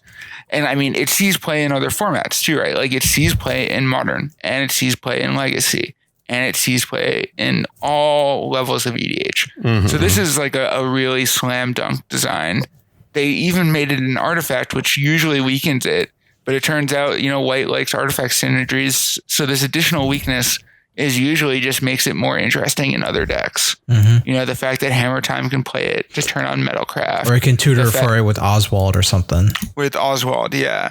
Like it is, it's a really good card. I'm very happy they printed it. It's too bad that they can't just print, Esper Sentinel and then give me another copy. I would love to have 2 in my decks. Maybe they'll make an enchantment version.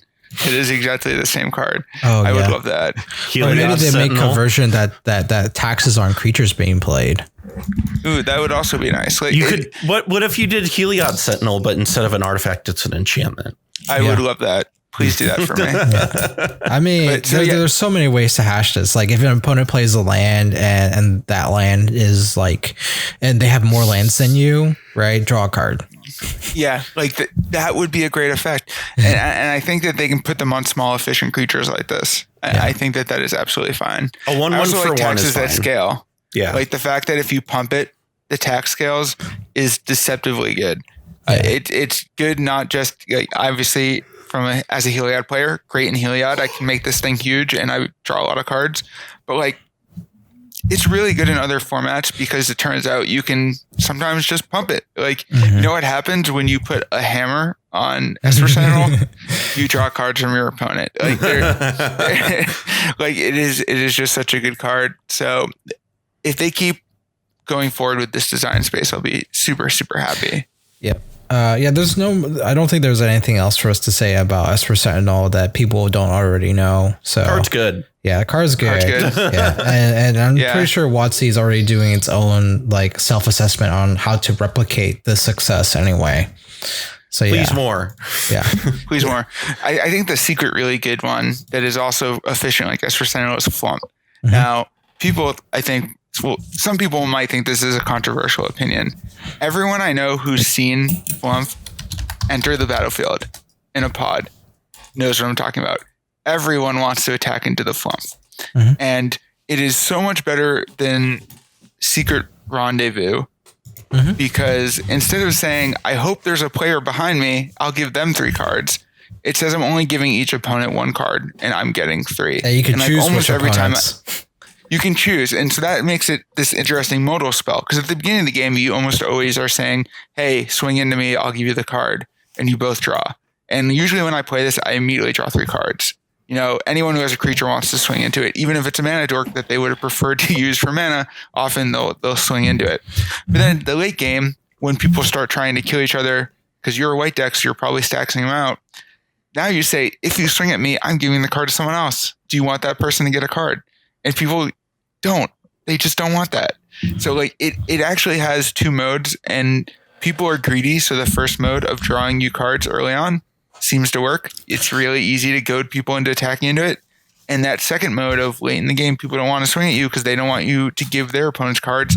It is an excellent mode that sometimes players even forget exists. They'll just be like, wait, what do you mean you can target other people? And it's like, yeah, it's also very adaptive as well. Like you say that you're in a complicated board state and you know that one other player is about to go off and the player who's going to try and stop them was like, I didn't draw into my answer this turn. But then the other player is like, oh, well, I'm going to play, this spell to find a card at the top or something like that. Or I can like try and find my answer. Can you just give me the card instead if you attack into the Flumph, right? Yeah. And there's a lot going on. It's a perfect political card because it's not a group hug card, which I think some people think it is when they look at it.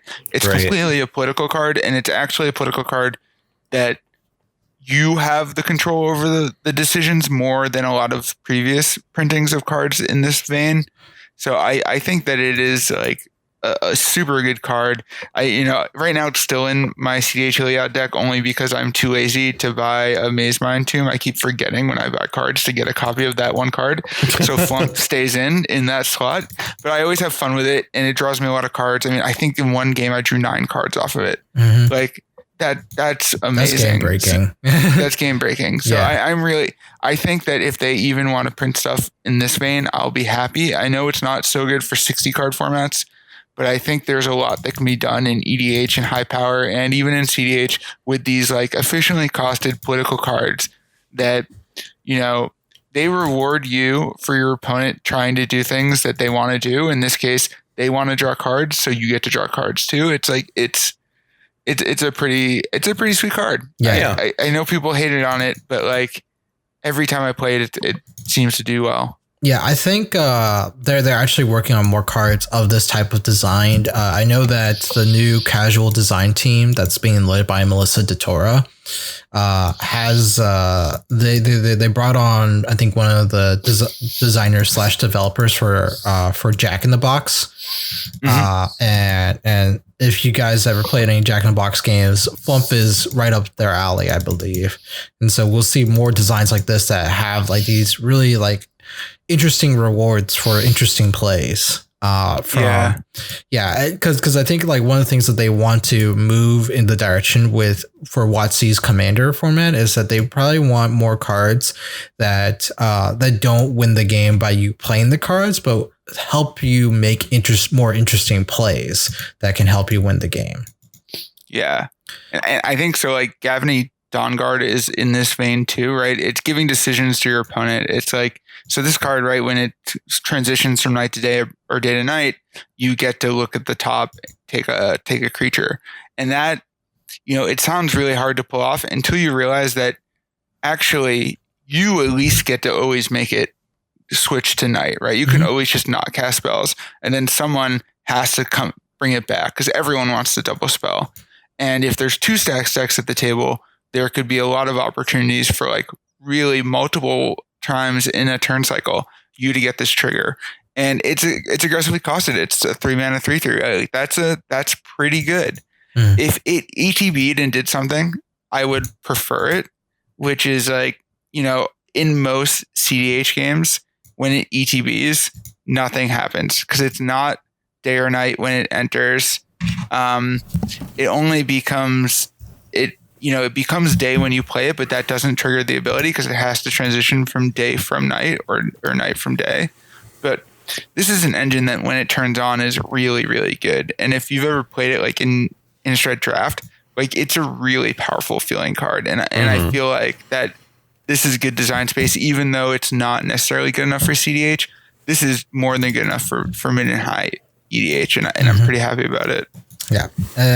Welcoming Vampire, I think, is also just pretty self-explanatory. I mean, we've seen whatchamacallit.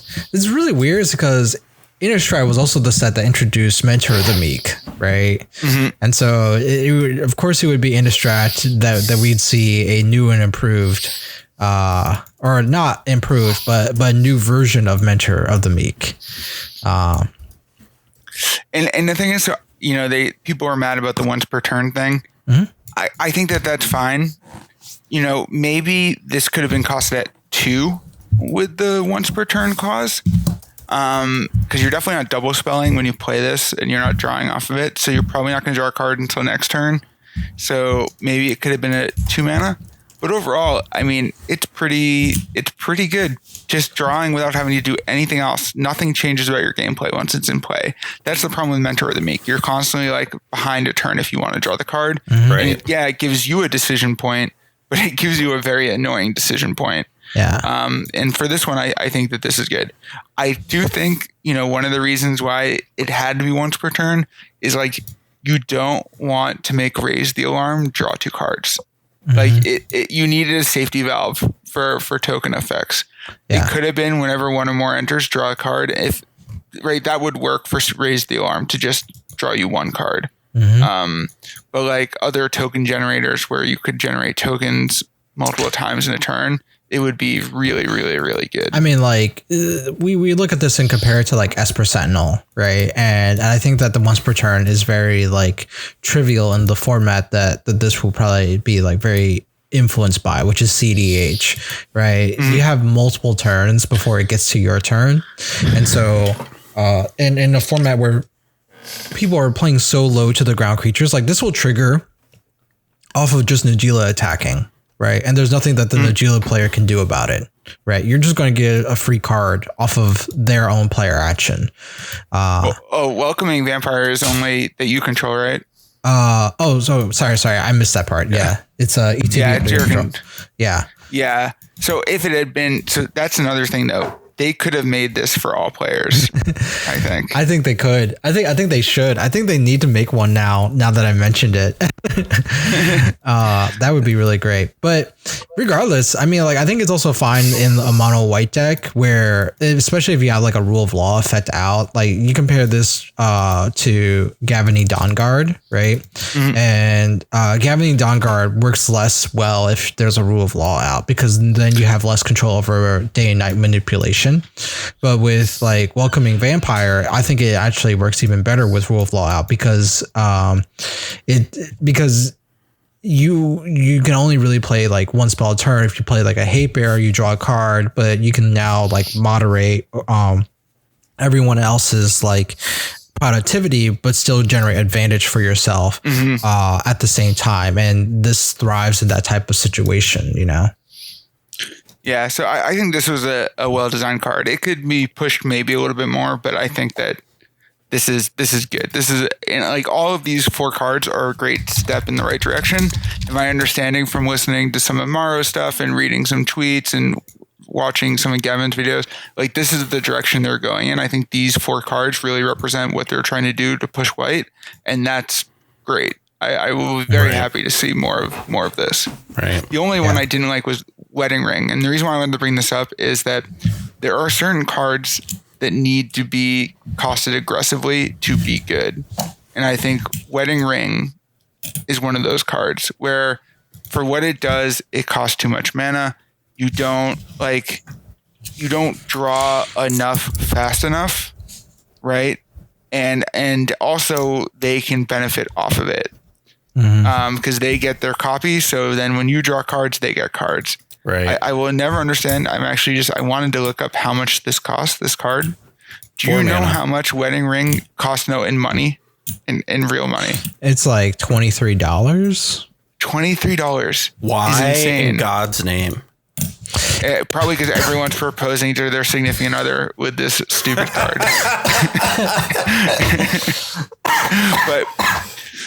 but yeah, you okay, Charles? Charles, you're making me. You're killing me with that joke. But literally, this should have cost two mana probably. Yeah, I think this costs. For being 4 mana, for not drawing a card until their turn, the fact that they're going to draw off you,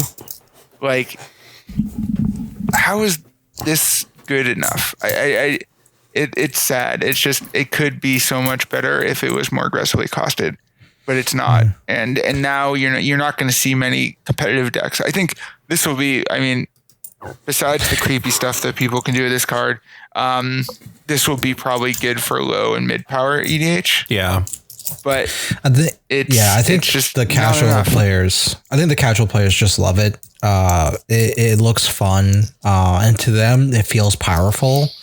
And so, and I don't know what necessarily goes on with what casual players tend to do on their turn. I'm guessing that there's a lot of masturbatory playing solitaire, draw a bunch of cards on my turn type of thing. And so everyone who sees Wedding Ring is like, oh, this is the perfect card against that person who likes to draw all those cards, right? And I think this also plays into the hype that people think that white is just really bad and needs the card draw, and this is. And to them, this feeds off of that type of hype, but this is probably not the card that they're looking for, honestly. In my mind, it's if your opponent is smart and they get wedding ringed by you, they can as easily abuse this against you. Think about it when your opponent is on your turn, you have an Esper Sentinel out, and your opponent's like, all right, I'm going to play a non-creature spell, and I'm not going to pay the 1. You draw a card on your turn, great. I get to draw a card off of the spell that I played, right? And that just doesn't really feel good. Yeah. Well, that about wraps things up for us here today. We didn't get to hit everything that we wanted to talk about, but, we hit the important things. The only thing I want to say, Oswald Philipbender, good card. It does all the things. Yes, we didn't get to Oswald. Oswald is a pretty good card. Yeah. Yeah. And I really like Search for Glory. This is the other one. But yeah. Search for Glory is another time. Yeah. And don't print more Runeforge champions. Thanks, Washi. Well, that is going to be our last episode for the year. We're going to be coming back in January after the holiday break. Mostly because of the fact that on Wednesday of this week, I am going to be leaving for Ohio. So I will not be even available to edit episodes. But we've got some vacation. Well, we're going to see family, and I'm probably going to see the Playing with Power crew at some point. Nice. Nice. But, so this is our last episode of the year, and it's crazy to think that we've now had a full year of content creation under our belts, and this is wild. And we've made new friends along the way. We've added Michael to our ranks. We've added Sage to our ranks. We've got a good crew of sculpty boys, I'd say. We have grown quite a bit.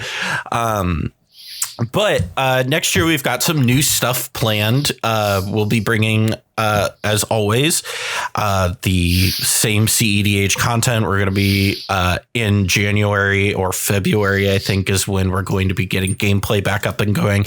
But I'm also going to be doing some videos that aren't about Magic, that are just video essays where I'm going to talk about things that I'm interested in. And see if you guys like them. And I think the first one is going to be like a series of videos about Dragon Age, because Dragon Age is fucking amazing. For the last like month, I've just been obsessed with Dragon Age. But